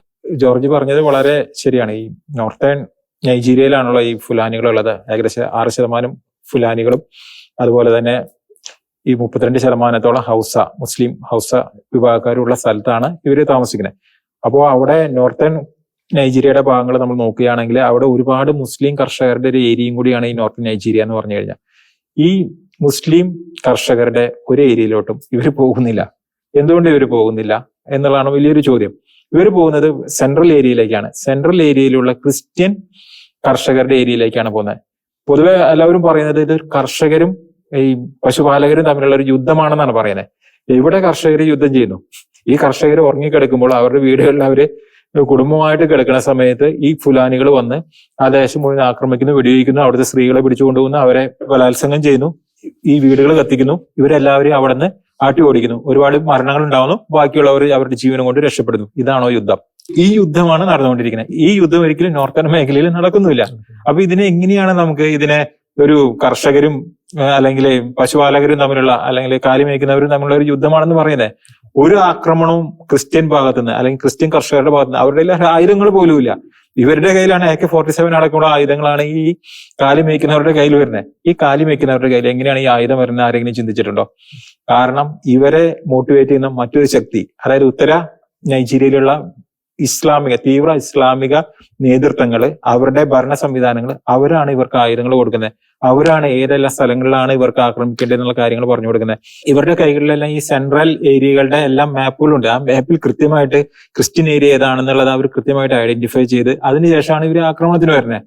എന്നിട്ടും പറയുന്നു ഇത് കർഷകരും കാലി മേയ്ക്കുന്നവരും തമ്മിലുള്ള ഒരു യുദ്ധമാണെന്ന്. അരുൺ, ഈ ആയുധങ്ങളുടെ കാര്യം പറഞ്ഞപ്പോൾ ഈ നൈജീരിയയിലെ ഫയർ ആർംസ് ആക്ടിൽ കൃത്യമായിട്ട് പറയുന്നുണ്ട് ഇത്തരത്തിലുള്ള ആയുധങ്ങൾ ആർക്കാണ് സൂക്ഷിക്കാൻ സാധിക്കുന്നത്, നിയമപരമായിട്ടുള്ള അവകാശം, ഈ ആയുധങ്ങൾ സൂക്ഷിക്കാനുള്ള നിയമപരമായിട്ടുള്ള അവകാശം ആർക്കാണ്? അത് സെക്യൂരിറ്റി ഫോഴ്സസ്, ഒപ്പം തന്നെ നിയമപാലനവുമായി ബന്ധപ്പെട്ട ഫോഴ്സസിനാണ് ഈ ആയുധങ്ങൾ സൂക്ഷിക്കാവുന്ന അവകാശമുള്ളത്. പക്ഷേ ഈ നേരത്തെ പറഞ്ഞതുപോലെ ഈ ഫുലാനികൾക്ക് ഈ AK-47 തോക്കുകൾ, അവരുടെ കൈവശം ഇരിക്കുന്ന ഈ AK-47 തോക്കുകൾ, അതിന്റെ പേരിൽ ഇവർക്ക് നിയമപരമായിട്ടുള്ള യാതൊരു നടപടിയും നേരിടേണ്ടി വരുന്നില്ല. നമ്മൾ ഏറ്റവും എടുത്തു പറയുന്ന കാര്യം, ഈ ഇത്തരം ക്രൂരതകൾ, അതായത് ഇസ്ലാമിക തീവ്രവാദികൾ ക്രിസ്ത്യാനികൾക്കെതിരെ, പ്രത്യേകിച്ച് ഫുലാനി തീവ്രവാദികൾ ക്രിസ്ത്യാനികൾക്കെതിരെ ചെയ്യുന്ന ക്രൂരതകളിൽ നിന്നും ഇവർക്ക് നിയമപരമായിട്ടുള്ള ഒരു അപ്രഖ്യാപിത പരിരക്ഷ പലപ്പോഴും കിട്ടുന്നുണ്ട്. അതിന്റെ കാരണം എന്താണെന്ന് വെച്ച് കഴിഞ്ഞാൽ ഈ മുസ്ലിം ആധിപത്യത്തിലാണ് ഈ നോർത്തേൺ സ്റ്റേറ്റുകളെല്ലാം ഉള്ളത്. അതുകൊണ്ട് തന്നെ അതായത് കേന്ദ്രത്തിന് ഇതിൽ കാര്യമായ ഇടപെടലുകൾ നടത്താൻ സാധിക്കുന്നില്ല. അതേസമയം തന്നെയാണ് ഈ 2015 മുതൽ 2023 വരെയുള്ള കാലഘട്ടത്തിൽ ഫുലാനി ആയിരുന്നു അവിടുത്തെ പ്രസിഡന്റ്. മുഹമ്മദ് ബുഹാരി ഫുലാനി ആയിരുന്നു. അദ്ദേഹം ഈ ഫുലാനികളുടെ കൂടെ നിന്നു. അതുകൊണ്ട് തന്നെ എത്രയധികം മരണങ്ങൾ നമ്മൾ റിപ്പോർട്ട് ചെയ്തു. ഒരു വർഷത്തിൽ 5000 പേര് വെച്ച് മരിക്കുന്നു, 5000 ക്രൈസ്തവർ മരിക്കുന്നു, സ്ഥലങ്ങളെല്ലാം കൈയേറുന്നു. ഇതിൽ ഏതെങ്കിലും ഒരു ഫുലാനിയെ അറസ്റ്റ് ചെയ്യുകയോ എന്തെങ്കിലും ചെയ്തതായിട്ട് ഒരു വാർത്ത ഇല്ല. കാരണം അവർ കൈയടക്കിക്കോട്ടെ, അവർ കൈയടക്കി അടുത്ത സ്ഥലത്തേക്ക് പോയിക്കോട്ടെ. അതിലെനിക്ക് അപലപിക്കാൻ, ഞാൻ ഇടയ്ക്ക് അപലപിച്ചുകൊണ്ടിരിക്കും. ക്രൈസ്തവർക്ക് അനുഭവിക്കുന്ന വേദനകളെ കുറിച്ച് ഞങ്ങൾ അതിശക്തമായിട്ട് അപലപിക്കുന്നു. ഇതിനപ്പുറത്തേക്ക് മറ്റൊരു നടപടികളും അവിടെ ഉണ്ടാകുന്നില്ല. ഒപ്പം തന്നെ ഈ മറുസൈഡിൽ ഈ AK-47 പോലുള്ള ആയുധങ്ങൾ ഈ ഫുലാനികൾക്ക് കൈവശം വെക്കാൻ സാധിക്കുന്നു. പക്ഷെ അപ്പുറത്ത് ഈ പാവപ്പെട്ട കർഷകർ, അവർ ഈ വേട്ടയ്ക്കോ എന്തെങ്കിലും ആവശ്യത്തിന് വേണ്ടി സൂക്ഷിക്കുന്ന നാടൻ തോക്ക് ആരുടെയെങ്കിലും കൈവശമുണ്ടെങ്കിൽ അവരെ ഉടനടി പിടിച്ചെടുക്കും, അറസ്റ്റ് ചെയ്യുന്ന ഒരു സ്ഥിതിവിശേഷം. അപ്പോൾ ഒരു നിയമത്തിന്റെ കണ്ണിലൂടെ നോക്കുമ്പോൾ തന്നെ കൃത്യമായിട്ടുള്ള ഒരു വിവേചനം അവിടെ സംഭവിക്കുന്നുണ്ട്. ശരിക്കും ഇത് നോക്കുകയാണെങ്കിൽ ഇതൊരു സ്ലോ മോഷൻ ജനോസൈഡ് ആണ് എന്ന് പറഞ്ഞു കഴിഞ്ഞാൽ ഒരു ക്രൈസ്തവ വംശഹത്യ, അത് ഒരു രാഷ്ട്രത്തിന്റെ നേതൃത്വത്തിൽ തന്നെ നടക്കുന്ന ഒരു വംശഹത്യ എന്ന് വേണമെങ്കിൽ നമുക്ക് പറയേണ്ടി വരും. കാരണം ഈ ഫുലാനികളുടെ തന്നെ, അവരുടെ തന്നെ മുദ്രാവാക്യമാണ് ഒന്നുകിൽ നിങ്ങളുടെ സ്ഥലം, അതല്ലെങ്കിൽ നിങ്ങളുടെ രക്തം എന്ന് പറയുന്ന ഒരു വിഭാഗത്തിനെ, ആ വിഭാഗത്തെ സംരക്ഷിച്ചുകൊണ്ട് അവർക്ക് വേണ്ട എല്ലാ ഒത്താശകളും ചെയ്തുകൊണ്ട് കൃത്യമായിട്ട് നൈജീരിയയുടെ നോർത്തേൺ ഏരിയയിൽ നിന്ന് സെൻട്രൽ ഏരിയയിലേക്ക് അവർക്ക് ആ ഭൂമികളെല്ലാം കൈയടക്കുവാനും അവിടെയുള്ള ക്രൈസ്തവരെ മുഴുവൻ ഓടിക്കാനും അല്ലെങ്കിൽ അവരെ കൊന്നൊടുക്കാനും അവരുടെ സ്ത്രീകളെ അടിമകളാക്കാനും ലൈംഗിക അടിമകളാക്കാനും ഒക്കെ അനുവാദം കൊടുത്തുകൊണ്ടിരിക്കുന്ന ഒരു ഗവൺമെന്റ് സംവിധാനം എന്ന് പറഞ്ഞു കഴിഞ്ഞാൽ അതിനോളം അധപതിച്ചൊരു സംവിധാനം നമുക്ക് കാണാൻ കഴിയും. അക്ഷരാർത്ഥത്തിൽ മറ്റൊരു തരത്തിലുള്ള ഒരു അധിനിവേശം, അത് ഈ കാലാവസ്ഥാ വ്യതിയാനത്തിന്റെ മറവിൽ ഒരു ഇസ്ലാമിക അധിനിവേശം തന്നെയാണ് ഈ സെൻട്രൽ പോർഷനിൽ നിന്നും സദേൺ ഏരിയയിലേക്ക് ഇപ്പോൾ നടന്നുകൊണ്ടിരിക്കുന്നത്. ജോർജ് ഈ പറഞ്ഞത് വളരെ കറക്റ്റാണ്. അതായത് ഒരു കാരണം, ഒരു കോസ്, ആ കോസാണ് അവർ ജനങ്ങളുടെ മുമ്പിലേക്ക് അല്ലെങ്കിൽ ലോകത്തിന് മുമ്പിലേക്ക് വെക്കുന്നത്. ഇതേ ടാക്ടിക്സ് തന്നെയാണ് അവിടെ അപ്ലൈ ചെയ്യുന്നത്. ഫുലാനികൾ തോക്ക് ഉപയോഗിച്ചും അക്രമം കാണിച്ചും സ്ഥലങ്ങൾ കൈയടക്കുന്നു. ആ സ്ഥലം കൈയടക്കാൻ അല്ലെങ്കിൽ അവർക്ക് വാൾ ഉപയോഗിക്കാനുള്ള അവർക്കുള്ള ഫണ്ടിങ് ഉത്തര നൈജീരിയയിൽ നിന്നുള്ള തീവ്രവാദത്തെ പ്രോത്സാഹിപ്പിക്കുന്ന സംവിധാനങ്ങളിൽ നിന്ന് അവർക്ക് കൃത്യമായിട്ട് ലഭിക്കുന്നു. അവർ ക്രിസ്ത്യൻ ഏരിയകളിലോ അല്ലെങ്കിൽ മറ്റ് മതസ്ഥർ ഭൂരിപക്ഷമായിരിക്കുന്ന സ്ഥലങ്ങളിൽ അവർ വന്ന് താമസിക്കുന്നു. അതിനുശേഷം ആ സ്ഥലങ്ങളെല്ലാം, അതിന് ചുറ്റുമുള്ള എല്ലാ സ്ഥലങ്ങളും, അവരുടെ ബിസിനസ് മേഖലകൾ, ഇതെല്ലാം സാമ്പത്തികമായിട്ട് ആ മേഖലകളെല്ലാം പിടിച്ചെടുക്കുന്നു. അതായത് ഒരു പൊളിറ്റിക്കലി നോക്കുകയാണെങ്കിൽ പൊളിറ്റിക്കൽ അജണ്ടയോട് കൂടിയിട്ട് എങ്ങനെ ഒരു ഭാഗത്തുനിന്ന് മറ്റൊരു പ്രദേശത്തേക്ക് തങ്ങളുടെ ആധിപത്യം വളർത്തിക്കൊണ്ടുവരാം. ഇത് തന്നെയാണ് നൈജീരിയയിലും നടന്നുകൊണ്ടിരിക്കുന്നത്. അവർ അവിടെ ആയുധം ഉപയോഗിക്കുന്നു എന്നുള്ള മറ്റൊരു വ്യത്യാസം മാത്രമേ ഉള്ളൂ. ഫണ്ടിങ് എല്ലാം ഒരു ഭാഗത്തു നിന്ന് തന്നെ. നമ്മൾ ഈ ഫുലാനി തീവ്രവാദികൾ കൃത്യമായിട്ടുള്ള ഒരു അജണ്ട പറയുമ്പോൾ ഇനി 1-2 ഇൻസിഡൻസ് കൂടി അല്ലെ, റോസ് അത് കൃത്യമായിട്ട് തന്നെ റിപ്പോർട്ട് ചെയ്തിട്ടുള്ളതാണ്. ഈ ഫുലാനി തീവ്രവാദികൾ ക്രിസ്ത്യാനികൾക്കെതിരെ അഴിച്ചുവിട്ട ചില ക്രൂരമായിട്ടുള്ള ലോക ശ്രദ്ധ അല്ലെങ്കിൽ ലോകത്തിന്റെ എല്ലാവരുടെയും അല്ല, ക്രൈസ്തവ മനസാക്ഷിയെ പിടിച്ചു കുലുക്കിയ ചില 1-2 ഇൻസിഡൻസ് ഉണ്ട്. അത് വളരെ പെട്ടെന്ന് നമുക്കൊന്ന് ചർച്ച ചെയ്യാം. ഈ ഫുലാനി തീവ്രവാദികളുടെ വിളയാട്ടത്തോടെ ഈ ക്രൈസ്തവർക്ക് സമാധാനമായിട്ടൊന്നും ഉറങ്ങാൻ പോലും പറ്റാത്ത ഒരു സ്ഥിതിവിശേഷമുള്ളത്. ഈ ഫുലാനി തീവ്രവാദികളുടെ മിന്നൽ ആക്രമണം ഉണ്ടാവുന്നത് രാത്രികളിലാണ് മെയിനായിട്ട്. ഈ ക്രൈസ്തവ ഭൂരിപക്ഷ പ്രദേശങ്ങളിൽ അവർ താമസിക്കുന്നിടത്ത് അവരുടെ കൃഷിയിടങ്ങളൊക്കെ ഉള്ള സ്ഥലത്തേക്ക് രാത്രി കടന്നു ചെന്ന് വെടിയുതിർക്കുക, കത്തിക്കുക, വീടുകൾ കത്തിക്കുക, ദേവാലയങ്ങൾ കത്തിക്കുക, അവരുടെ കൃഷിസ്ഥലങ്ങൾ കത്തിക്കുക, അതുപോലെ സ്ത്രീകളോടും കുട്ടികളോടും ഒക്കെ വളരെ ക്രൂരമായിട്ട് പെരുമാറുക. അത് 2022 ഒക്ടോബർ 8 ഒബി കൗണ്ടിയിൽ ഉണ്ടായ ഒരു ഫുലാനി ആക്രമണത്തില് ക്വാഗാദോ സാക്കു എന്ന ഒരു സ്ത്രീയുടെ മാറിടം ഛേദിച്ച് കളഞ്ഞ ഒരു സംഭവം, അത് മാധ്യമങ്ങൾ റിപ്പോർട്ട് ചെയ്തിരുന്നു, നമ്മുടെ ഷെക്കിന ന്യൂസ് റിപ്പോർട്ട് ചെയ്തിരുന്നു അത്. അതുപോലെ ഈ രാത്രി കാലങ്ങളിൽ ഒരു സമാധാനമില്ലാതെ തുടരുകയാണ് നൈജീരിയയിലെ അന്തരീക്ഷം. ക്രൈസ്തവ ഭൂരിപക്ഷ പ്രദേശങ്ങളിലാണ് ഇതുപോലെ ഇവരൊരു മിന്നൽ ആക്രമണങ്ങൾ നടത്തുന്നത്. അതേപോലെ ലോക മനസാക്ഷിയെ ഞെട്ടിച്ച ഒരു സംഭവം, അത് 2022 ജൂൺ 5 നൈജീരിയയിലെ ഓണ്ടോ സംസ്ഥാനത്തിലെ ഓവോ എന്ന സ്ഥലത്ത് സെന്റ് ഫ്രാൻസിസ് സേവിയർ ദേവാലയത്തില് അവര് പെന്തക്കുസ്ത തിരുനാൾ ആഘോഷങ്ങളുടെ ശുശ്രൂഷകൾക്ക് അതിന്റെ ഒരു സമാപ്തിയോടെ തീവ്രവാദികൾ കയറി വന്ന് ഒരു കൂട്ട വെടിവെപ്പ് നടത്തുകയാണ് വിശ്വാസികൾക്ക് നേരെ. പ്രാർത്ഥനയിലായിരുന്ന വിശ്വാസികൾക്ക് നേരെ കൂട്ട വെടിവെപ്പ് നടത്തി 40-ലേറെ ക്രൈസ്തവര് കൊല്ലപ്പെട്ടതാണ്. നമ്മൾ ആ ചിത്രങ്ങളൊക്കെ കണ്ടതാണ്. ഈ ദേവാലയത്തിലെ ചോരപ്പുഴ ഒഴുകുന്ന ഒരു ദൃശ്യങ്ങൾ, നിലത്തൊക്കെ മുഴുവൻ മൃതശരീരങ്ങൾ ചിതറിക്കിടക്കുന്ന ദൃശ്യങ്ങള്. സാധാരണ ക്രൈസ്തവരുടെ എല്ലാ ആഘോഷങ്ങളിലും നൈജീരിയയിൽ മുടങ്ങാതെ ആക്രമണങ്ങൾ ഉണ്ടാവാറുണ്ട്. കഴിഞ്ഞ ക്രിസ്മസിന് 46ഓളം പേര് കൊല്ലപ്പെട്ടു. കഴിഞ്ഞ ഹോളി വീക്കില് 100ഓളം ക്രൈസ്തവര് കൊല്ലപ്പെട്ടു കഴിഞ്ഞ ഹോളി വീക്കില്. അതുപോലെ മറ്റൊരു ദൃശ്യം നമ്മൾ കണ്ടിരുന്നതാണ്. അതായത് ഒരു ക്രൈസ്തവ വിശ്വാസിയെ അരിവാള് കൊണ്ട് ഇങ്ങനെ വെട്ടിക്കൊണ്ടിരിക്കുകയാണ്. അദ്ദേഹം ക്രൈസ്തവ വിശ്വാസം ഉപേക്ഷിക്കാനായിട്ട് നിർബന്ധിച്ചുകൊണ്ടിരിക്കുക. അദ്ദേഹം എന്നാ ഒന്നും പറയുന്നില്ല, തിരിച്ചു മറുപടി ഒന്നും പറയുന്നില്ല. അദ്ദേഹം ആ വെട്ടുകളെല്ലാം ഇങ്ങനെ കൊണ്ടുകൊണ്ടിരിക്കുക. വളരെ ക്രൂരമായിട്ട് ഈ അരിവാള് കൊണ്ട് ഇങ്ങനെ അദ്ദേഹത്തിന്റെ പുറത്ത് വരഞ്ഞുകൊണ്ടിരിക്കുക. ഒപ്പം തന്നെ ഈ ഫുലാനി തീവ്രവാദികളുടെ അവരുടെ ഒരു ക്രൂരത വിവരിക്കുന്ന മറ്റൊരു ഇൻസിഡൻസ് ഈ കാത്തലിക് ന്യൂസ് ഏജൻസി റിപ്പോർട്ട് ചെയ്തിരുന്നു. 65 വയസ്സുള്ള ഒരു ക്രിസ്ത്യാനിയായിട്ടുള്ള ഒരു കർഷകൻ, ക്ലെമന്റ് ഉസോ എന്നാണ് അദ്ദേഹത്തിന്റെ പേര്. അദ്ദേഹം ഒരു ദിവസം അദ്ദേഹത്തിന്റെ സഹോദരന്റെ കൂടെ ഈ പറയുന്നത് പോലെ അദ്ദേഹത്തിന്റെ ഗ്രാമത്തിൽ നിന്ന് അദ്ദേഹത്തിന്റെ കൃഷിസ്ഥലത്തേക്ക് പോവുകയാണ്. കുറച്ച് ദൂരം യാത്ര ചെയ്തതിനു ശേഷം അദ്ദേഹത്തിന്റെ ഗ്രാമത്തിൽ നിന്ന് വലിയ ശബ്ദവും ബഹളവും ഒക്കെ കേൾക്കുന്നു. അദ്ദേഹം പെട്ടെന്ന് ഓടിയെത്തുന്നു. അദ്ദേഹം ഓടിയെത്തി തന്റെ ഭവനത്തിലേക്ക് എത്തുമ്പോൾ അദ്ദേഹം കണ്ടൊരു കാഴ്ചയുണ്ട്. അദ്ദേഹത്തിന്റെ മകന്റെ ശരീരം, തല ടേബിളിൽ ഇരിക്കുന്നു, ശരീരം താഴെ നിൽക്കുന്നു. അപ്പം ആ സമയത്ത് അദ്ദേഹത്തിന് മനസ്സിലുള്ള കിടന്ന മാനസികമായിട്ടൊരു സിറ്റുവേഷൻ, അദ്ദേഹം ചെയ്തൊരു സംഗതിയുണ്ട്. ആ തലയെടുത്ത് പെട്ടെന്ന് കഴുത്തിന്റെ അവിടെ വെച്ചിട്ട് ആള് പറയാണ്, ദൈവമേ രക്ഷിക്കൂ, മകനെ രക്ഷിക്കൂ. ആൾക്ക് എന്താ പറയണമെന്ന് ആൾക്ക് ചിന്തിക്കുന്നില്ല. മറു സൈഡിൽ മറ്റൊരു റൂമിൽ നടക്കുന്ന ഒരു ദാരുണ സംഭവമുണ്ട്. അദ്ദേഹത്തിന്റെ അമ്മ, പ്രായമായിട്ടുള്ള ഒരു അമ്മേനെ ഈ ഫുലാനി തീവ്രവാദികൾ കഴുത്തിനിങ്ങനെ പിടിച്ചിരിക്കുന്നു. ഈ പറയുന്ന കർഷകന്റെ സഹോദരൻ, അതായത് ഈ അമ്മയുടെ മകൻ, ഈ മകനെ ഈ അമ്മയുടെ മുമ്പിലിട്ട് വെടിവെച്ചുള്ളൂ. AK-47 തോക്കുകൊണ്ട് വെടിവെച്ചുള്ളൂ. ഈ പ്രായമായിട്ടുള്ള ഒരു അമ്മച്ചിയാണ്, ഒരു സീനിയർ സിറ്റിസൺ അല്ലെങ്കിൽ വൃദ്ധയാണെന്നുള്ള ഒരു പരിഗണന പോലും നൽകാതെ അമ്മ അവിടെ അപ്പൊ തന്നെ അവിടെ കൊളാപ്സ് ആയിട്ട് വീഴുന്നു. ഈ കർഷകനെ അവർ കത്തികൊണ്ട് കുത്തി പരിക്കേൽപ്പിക്കുന്നു. അപ്പൊ തന്നെ അദ്ദേഹം ബോധം കെട്ടി വീഴുന്നു. അപ്പൊ മരിച്ചു എന്ന് വിചാരിച്ച് അവർ പോകുന്നു. പിന്നീട് ഈ സംഭവം പറഞ്ഞ അവിടേക്ക് വന്ന ക്രിസ്ത്യാനികൾ വളരെ കൂട്ടമായിട്ടുള്ള ഒരു സംസ്കാര ശുശ്രൂഷയ്ക്കായിട്ട് ഈ മൃതദേഹം അല്ലെങ്കിൽ ഈ കർഷകന്റെ ശരീരം എടുക്കുന്ന സമയത്താണ് ജീവനുണ്ട് എന്ന് തിരിച്ചറിഞ്ഞ് ഈ കർഷകനെ പിന്നീട് ജീവനിലേക്ക് തിരിച്ചു കൊണ്ടുവരുന്നു. പിന്നീട് ഈ കർഷകന് സംഭവിച്ചൊരു സംഗതിയുണ്ട്. അത് എല്ലാ ഫുലാനി തീവ്രവാദികളുടെയും ആക്രമണത്തിന് ഇരകളാകുന്ന ക്രൈസ്തവ കുടുംബങ്ങൾക്ക്, ക്രൈസ്തവ കാർഷിക കുടുംബങ്ങൾക്ക് സംഭവിക്കുന്ന ഒരു സംഗതിയാണ്. പിന്നീട് ഈ കർഷകനും കുടുംബവും ജീവിക്കേണ്ടി വരുന്നത് നാം നേരത്തെ പറഞ്ഞതുപോലെ ഇന്റേണലി ഡിസ്പ്ലേസ്ഡ് ആയിട്ടുള്ള ആളുകൾ താമസിക്കുന്ന ചില ക്യാമ്പുകളുണ്ട്. അവിടെ വളരെ ദാരിദ്ര്യത്തിന്റെ, വളരെ അനാരോഗ്യകരമായ സാഹചര്യങ്ങളിലാണ് അവർ ജീവിക്കുന്നത്. അദ്ദേഹത്തിന്റെ ഒരു ഭാര്യയും പിന്നീടുള്ള 4 മക്കളും അഭയാർത്ഥി ക്യാമ്പിൽ മരിച്ചു വീഴുകയാണ് ഉണ്ടായത്. അപ്പോൾ ഒരു ക്രൈസ്തവ ഉന്മൂലനം,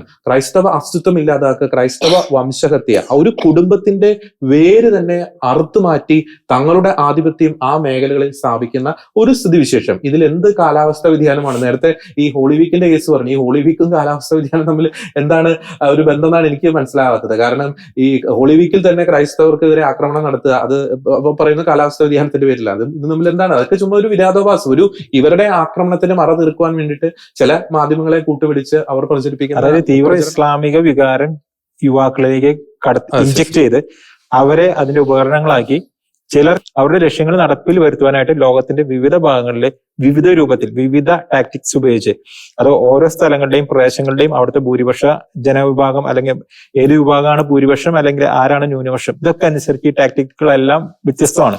പക്ഷെ ലക്ഷ്യം ഒന്ന് തന്നെയാണ്. എല്ലാ സ്ഥലത്തും സംഭവിച്ചുകൊണ്ടിരിക്കുന്ന കാര്യങ്ങളെല്ലാം ഏകദേശം ഒന്നാണ്. അതിന്റെ മാർഗങ്ങൾ വ്യത്യസ്തമാണ്. അതായത് ആട്ടിൻതോലണിഞ്ഞെത്തുന്ന ചെന്നായ എന്ന് പറഞ്ഞ പോലെ കാലിമേക്കുന്നവരുടെ വേഷത്തിലെത്തുന്ന തീവ്രവാദികൾ. ഒരു കൂട്ടരെ കൂടി നമുക്ക് ഒരു വളരെ പ്രധാനപ്പെട്ട ഒരു സംഭവം കൂടി ഒന്ന് ഡിസ്കസ്, നമ്മൾ ഇതിന്റെ ചർച്ചയുടെ അവസാന ഘട്ടത്തിലാണ്. പ്രത്യേകിച്ച് നമുക്കറിയാം, പ്രത്യേകിച്ച് ക്രൈസ്തവ സമൂഹത്തെ ഞെട്ടിച്ച ഒരു സംഭവമുണ്ട്. ഒരു ക്രിസ്ത്യാനിയായിട്ടുള്ള വിദ്യാർത്ഥിനി അല്ലെ, ദെബോറ, ആ പെൺകുട്ടി സ്വന്തം ക്ലാസ്മേറ്റ്സുകൾ ആ പെൺകുട്ടിയെ അതിക്രൂരമായി കൊലപ്പെടുത്തിയ ഒരു സംഭവം. അത് എന്ന് പറയുന്നത് നേരത്തെ അരുണും റോസും ഒക്കെ പറഞ്ഞതുപോലെ ഈ വിദ്യാർത്ഥികളുടെ മനസ്സിൽ എത്രത്തോളം വിദ്വേഷമായിട്ടുള്ള ചിന്തകളാണ്, അല്ലെങ്കിൽ തീവ്രമായിട്ടുള്ള ചിന്തകൾ വിദ്യാർത്ഥി മനസ്സിൽ പോലും അല്ലെങ്കിൽ കുട്ടികളുടെ മനസ്സിൽ പോലും ഇൻജെക്ട് ചെയ്യപ്പെട്ടാൽ സ്വന്തം കൂടെ പഠിക്കുന്ന വ്യക്തികളെ അല്ലെങ്കിൽ സ്വന്തം കൂട്ടുകാരെ, ഒരു ബെഞ്ചിൽ ഒരുമിച്ചിരുന്ന് പഠിക്കുന്ന കൂട്ടുകാരെ പോലും തിരിച്ചറിയാത്ത രീതിയിൽ അവരുടെ കണ്ണുകൾ, അവരുടെ മനസ്സുകൾ അന്ധമാക്കപ്പെടുന്നതിന്റെ ഒരു ഉത്തമ ഉദാഹരണമാണ് ദബോറ, അല്ലെ? 2022 മെയ് 12-നായിരുന്നു ഈ സംഭവം നടന്നത്. അതിദാരുണമായ ഒരു സംഭവമായിരുന്നു അത്. സൊക്കോട്ടയിലായിരുന്നു സംഭവം. കാലിഫേറ്റ് ഉണ്ടായിരുന്ന സ്ഥലത്ത്. അത് തന്നെ. അതായത് സംഭവത്തിന്റെ ഒരു പശ്ചാത്തലം എങ്ങനെയാണ്, അവളോട് സഹപാഠികൾ കഴിഞ്ഞ പരീക്ഷയിലുണ്ടായ വിജയത്തിന്റെ ഒരു രഹസ്യം വാട്സപ്പ് ഗ്രൂപ്പിൽ ചോദിക്കുന്നു. അപ്പൊ അവൾ അതിന്റെ ഒരു ഉത്തരമായിട്ട് സന്ദേശം ടൈപ്പ് ചെയ്തത് ജീസസ് ഓ എന്നൊരു സന്ദേശമാണ് റിപ്ലൈ കൊടുത്തത്. അതായത് തന്റെ വിജയം അവളെ കർത്താവിനെ മഹത്വപ്പെടുത്തുവാണ്, തന്റെ വിജയത്തിന്റെ ഒരു ക്രെഡിറ്റ് കർത്താവ് ഈശോയ്ക്ക് കൊടുക്കുവാണ്. അതിന്റെ അവൾക്ക് വിജയം ലഭിച്ചത് യേശു ക്രിസ്തുവിലൂടെയാണെന്ന് അവളെ പ്രഖ്യാപിക്കുകയാണ് ഉണ്ടായത്.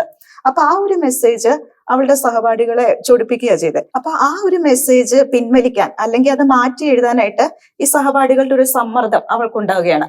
അവൾ അതിന് വഴങ്ങുന്നില്ല. തുടർന്ന് അവളുടെ ഒരു ക്രൈസ്തവ സഹപാഠിനെ കൊണ്ട് തന്നെ അവരതിന് ശ്രമിക്കുന്നു. വീണ്ടും അവൾ വഴങ്ങുന്നില്ല. പിന്നെ തുടർച്ചയായ സമ്മർദ്ദങ്ങളുടെ ഒരു റിപ്ലൈ എന്നോണം അവള് ഒരു ഓഡിയോ മെസ്സേജ് ഇടുവാണ് വാട്സപ്പില്. അത് ഇങ്ങനെ വീണ്ടും തന്റെ നിലപാട് വ്യക്തമാക്കിക്കൊണ്ടുള്ള ഒരു മെസ്സേജാണ്. ഇത് നമ്മുടെ പഠനങ്ങൾക്കായിട്ടുള്ള ഒരു ഗ്രൂപ്പാണ്.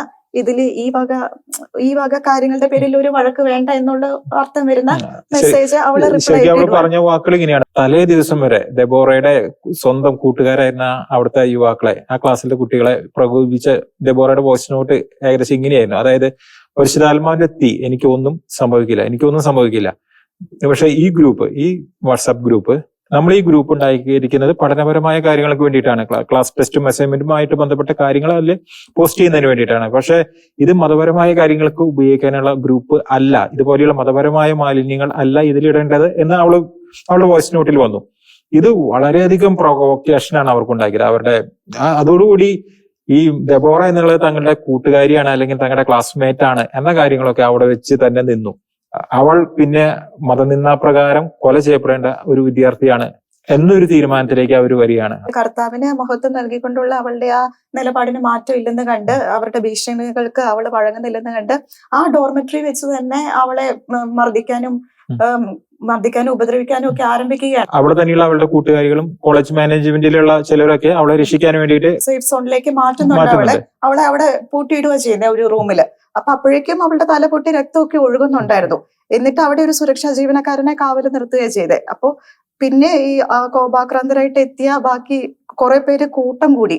ആദ്യം ഉണ്ടായിരുന്നതിലും ഇതറിഞ്ഞ് ഈ മതനിന്ദ അറിഞ്ഞിട്ട് ഇവള് മതനിന്ദ ചെയ്തു എന്നൊരു ആരോപണം കേട്ടിട്ട് കുറെ പേര് അവിടെ ഓടിക്കൂടുകയാണ്. അവർ ഈ സുരക്ഷാ ഉദ്യോഗസ്ഥന്റെ മാറ്റിയിട്ട് റൂം തള്ളി തുറന്ന് അവളെ പുറത്തിറക്കി. പിന്നെ അവളെ ചങ്ങലക്കിട്ട് വലിച്ചുകൊണ്ട് പോവുകയാണ്. പിന്നെ അവര് ഒരു കല്ലെറിയുന്നു.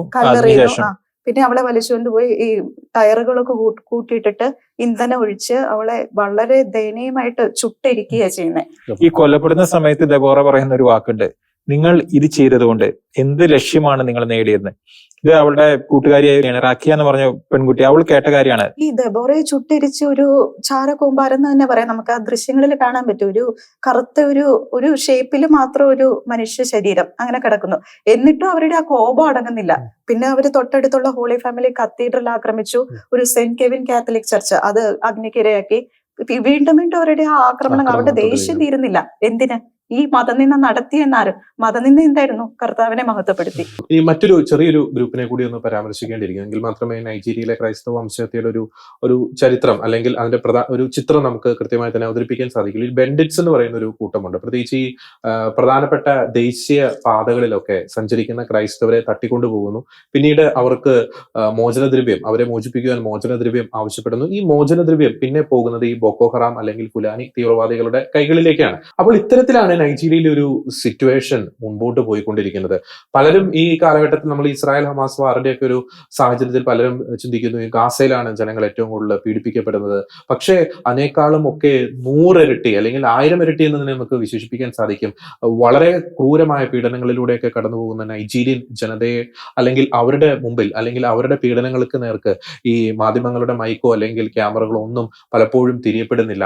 പലരും നിശബ്ദരാക്കപ്പെടുന്നു, പലരും നിശബ്ദരാകുന്നു. ഈ ചർച്ചയുടെ ഏറ്റവും ഏറ്റവും ലാസ്റ്റ് പോയിന്റിൽ നൈജീരിയയിലെ ദുരിതം അനുഭവിക്കുന്ന അല്ലെങ്കിൽ കൊടിയ പീഡനങ്ങളിലൂടെ കടന്നു പോകുന്ന എല്ലാ ക്രൈസ്തവ സഹോദരങ്ങൾക്കും സഹോദരിമാർക്കും, നൈജീരിയയിൽ മാത്രമല്ല ലോകത്തിന്റെ പല ഭാഗങ്ങളിലും പീഡനം അനുഭവിക്കുന്ന എല്ലാ ക്രൈസ്തവ സഹോദരങ്ങൾക്കും ഐക്യദാർഢ്യം അർപ്പിക്കുകയാണ്. അവരുടെ വിശ്വാസ തീക്ഷ്ണത, അവരുടെ വിശ്വാസ സ്ഥൈര്യം തീർച്ചയായും ആഗോള ക്രൈസ്തവ സമൂഹത്തിന് വലിയൊരു മാതൃകയാണ്, പ്രചോദനമാണ്, ആവേശം തന്നെയാണ്. നൈജീരിയയിലെ ക്രൈസ്തവ സമൂഹത്തിന്, ക്രൈസ്തവ സഭയ്ക്ക് തീർച്ചയായും സമാധാനത്തിന്റെ ഒരു അനുഭവത്തിലേക്ക് കടന്നു വരുവാൻ ഇടയാകട്ടെ. അവിടുത്തെ ഭരണാധികാരികളുടെ മേൽ അവർക്കതിനുള്ള ഒരു വിവേകം, ഒരു ജ്ഞാനം കൃത്യമായിട്ട് തന്നെ ലഭിക്കട്ടെ. ഇത്തരത്തിലുള്ള അധിനിവേശ ശക്തികളെ ചെറുത്തു നിൽക്കുവാൻ, നിയമപരമായിട്ടുള്ള മാർഗത്തിലൂടെയും ക്രിസ്തീയമായിട്ട് ചെറുത്തു നിൽക്കുവാനുള്ള ധൈര്യവും ശക്തിയും പീഡിത ക്രൈസ്തവ സമൂഹങ്ങൾക്ക് ഉണ്ടാകട്ടെ. ഒപ്പം തന്നെ കേരള ക്രൈസ്തവ സമൂഹവും ഈ നൈജീരിയൻ സഭയിൽ നിന്നും പാഠങ്ങൾ ഉൾക്കൊള്ളട്ടെ എന്ന് ആശംസിച്ചുകൊണ്ട് നിർത്തുന്നു. ഇനി മറ്റൊരു സംഭവത്തിന്റെ വാസ്തവം തേടി അതിന്റെ കൃത്യമായിട്ടുള്ള വിശകലനങ്ങളുമായി ഞങ്ങൾ വീണ്ടും വരുന്നതായിരിക്കും. എല്ലാ പ്രേക്ഷകർക്കും ഒരിക്കൽ കൂടി നന്ദി.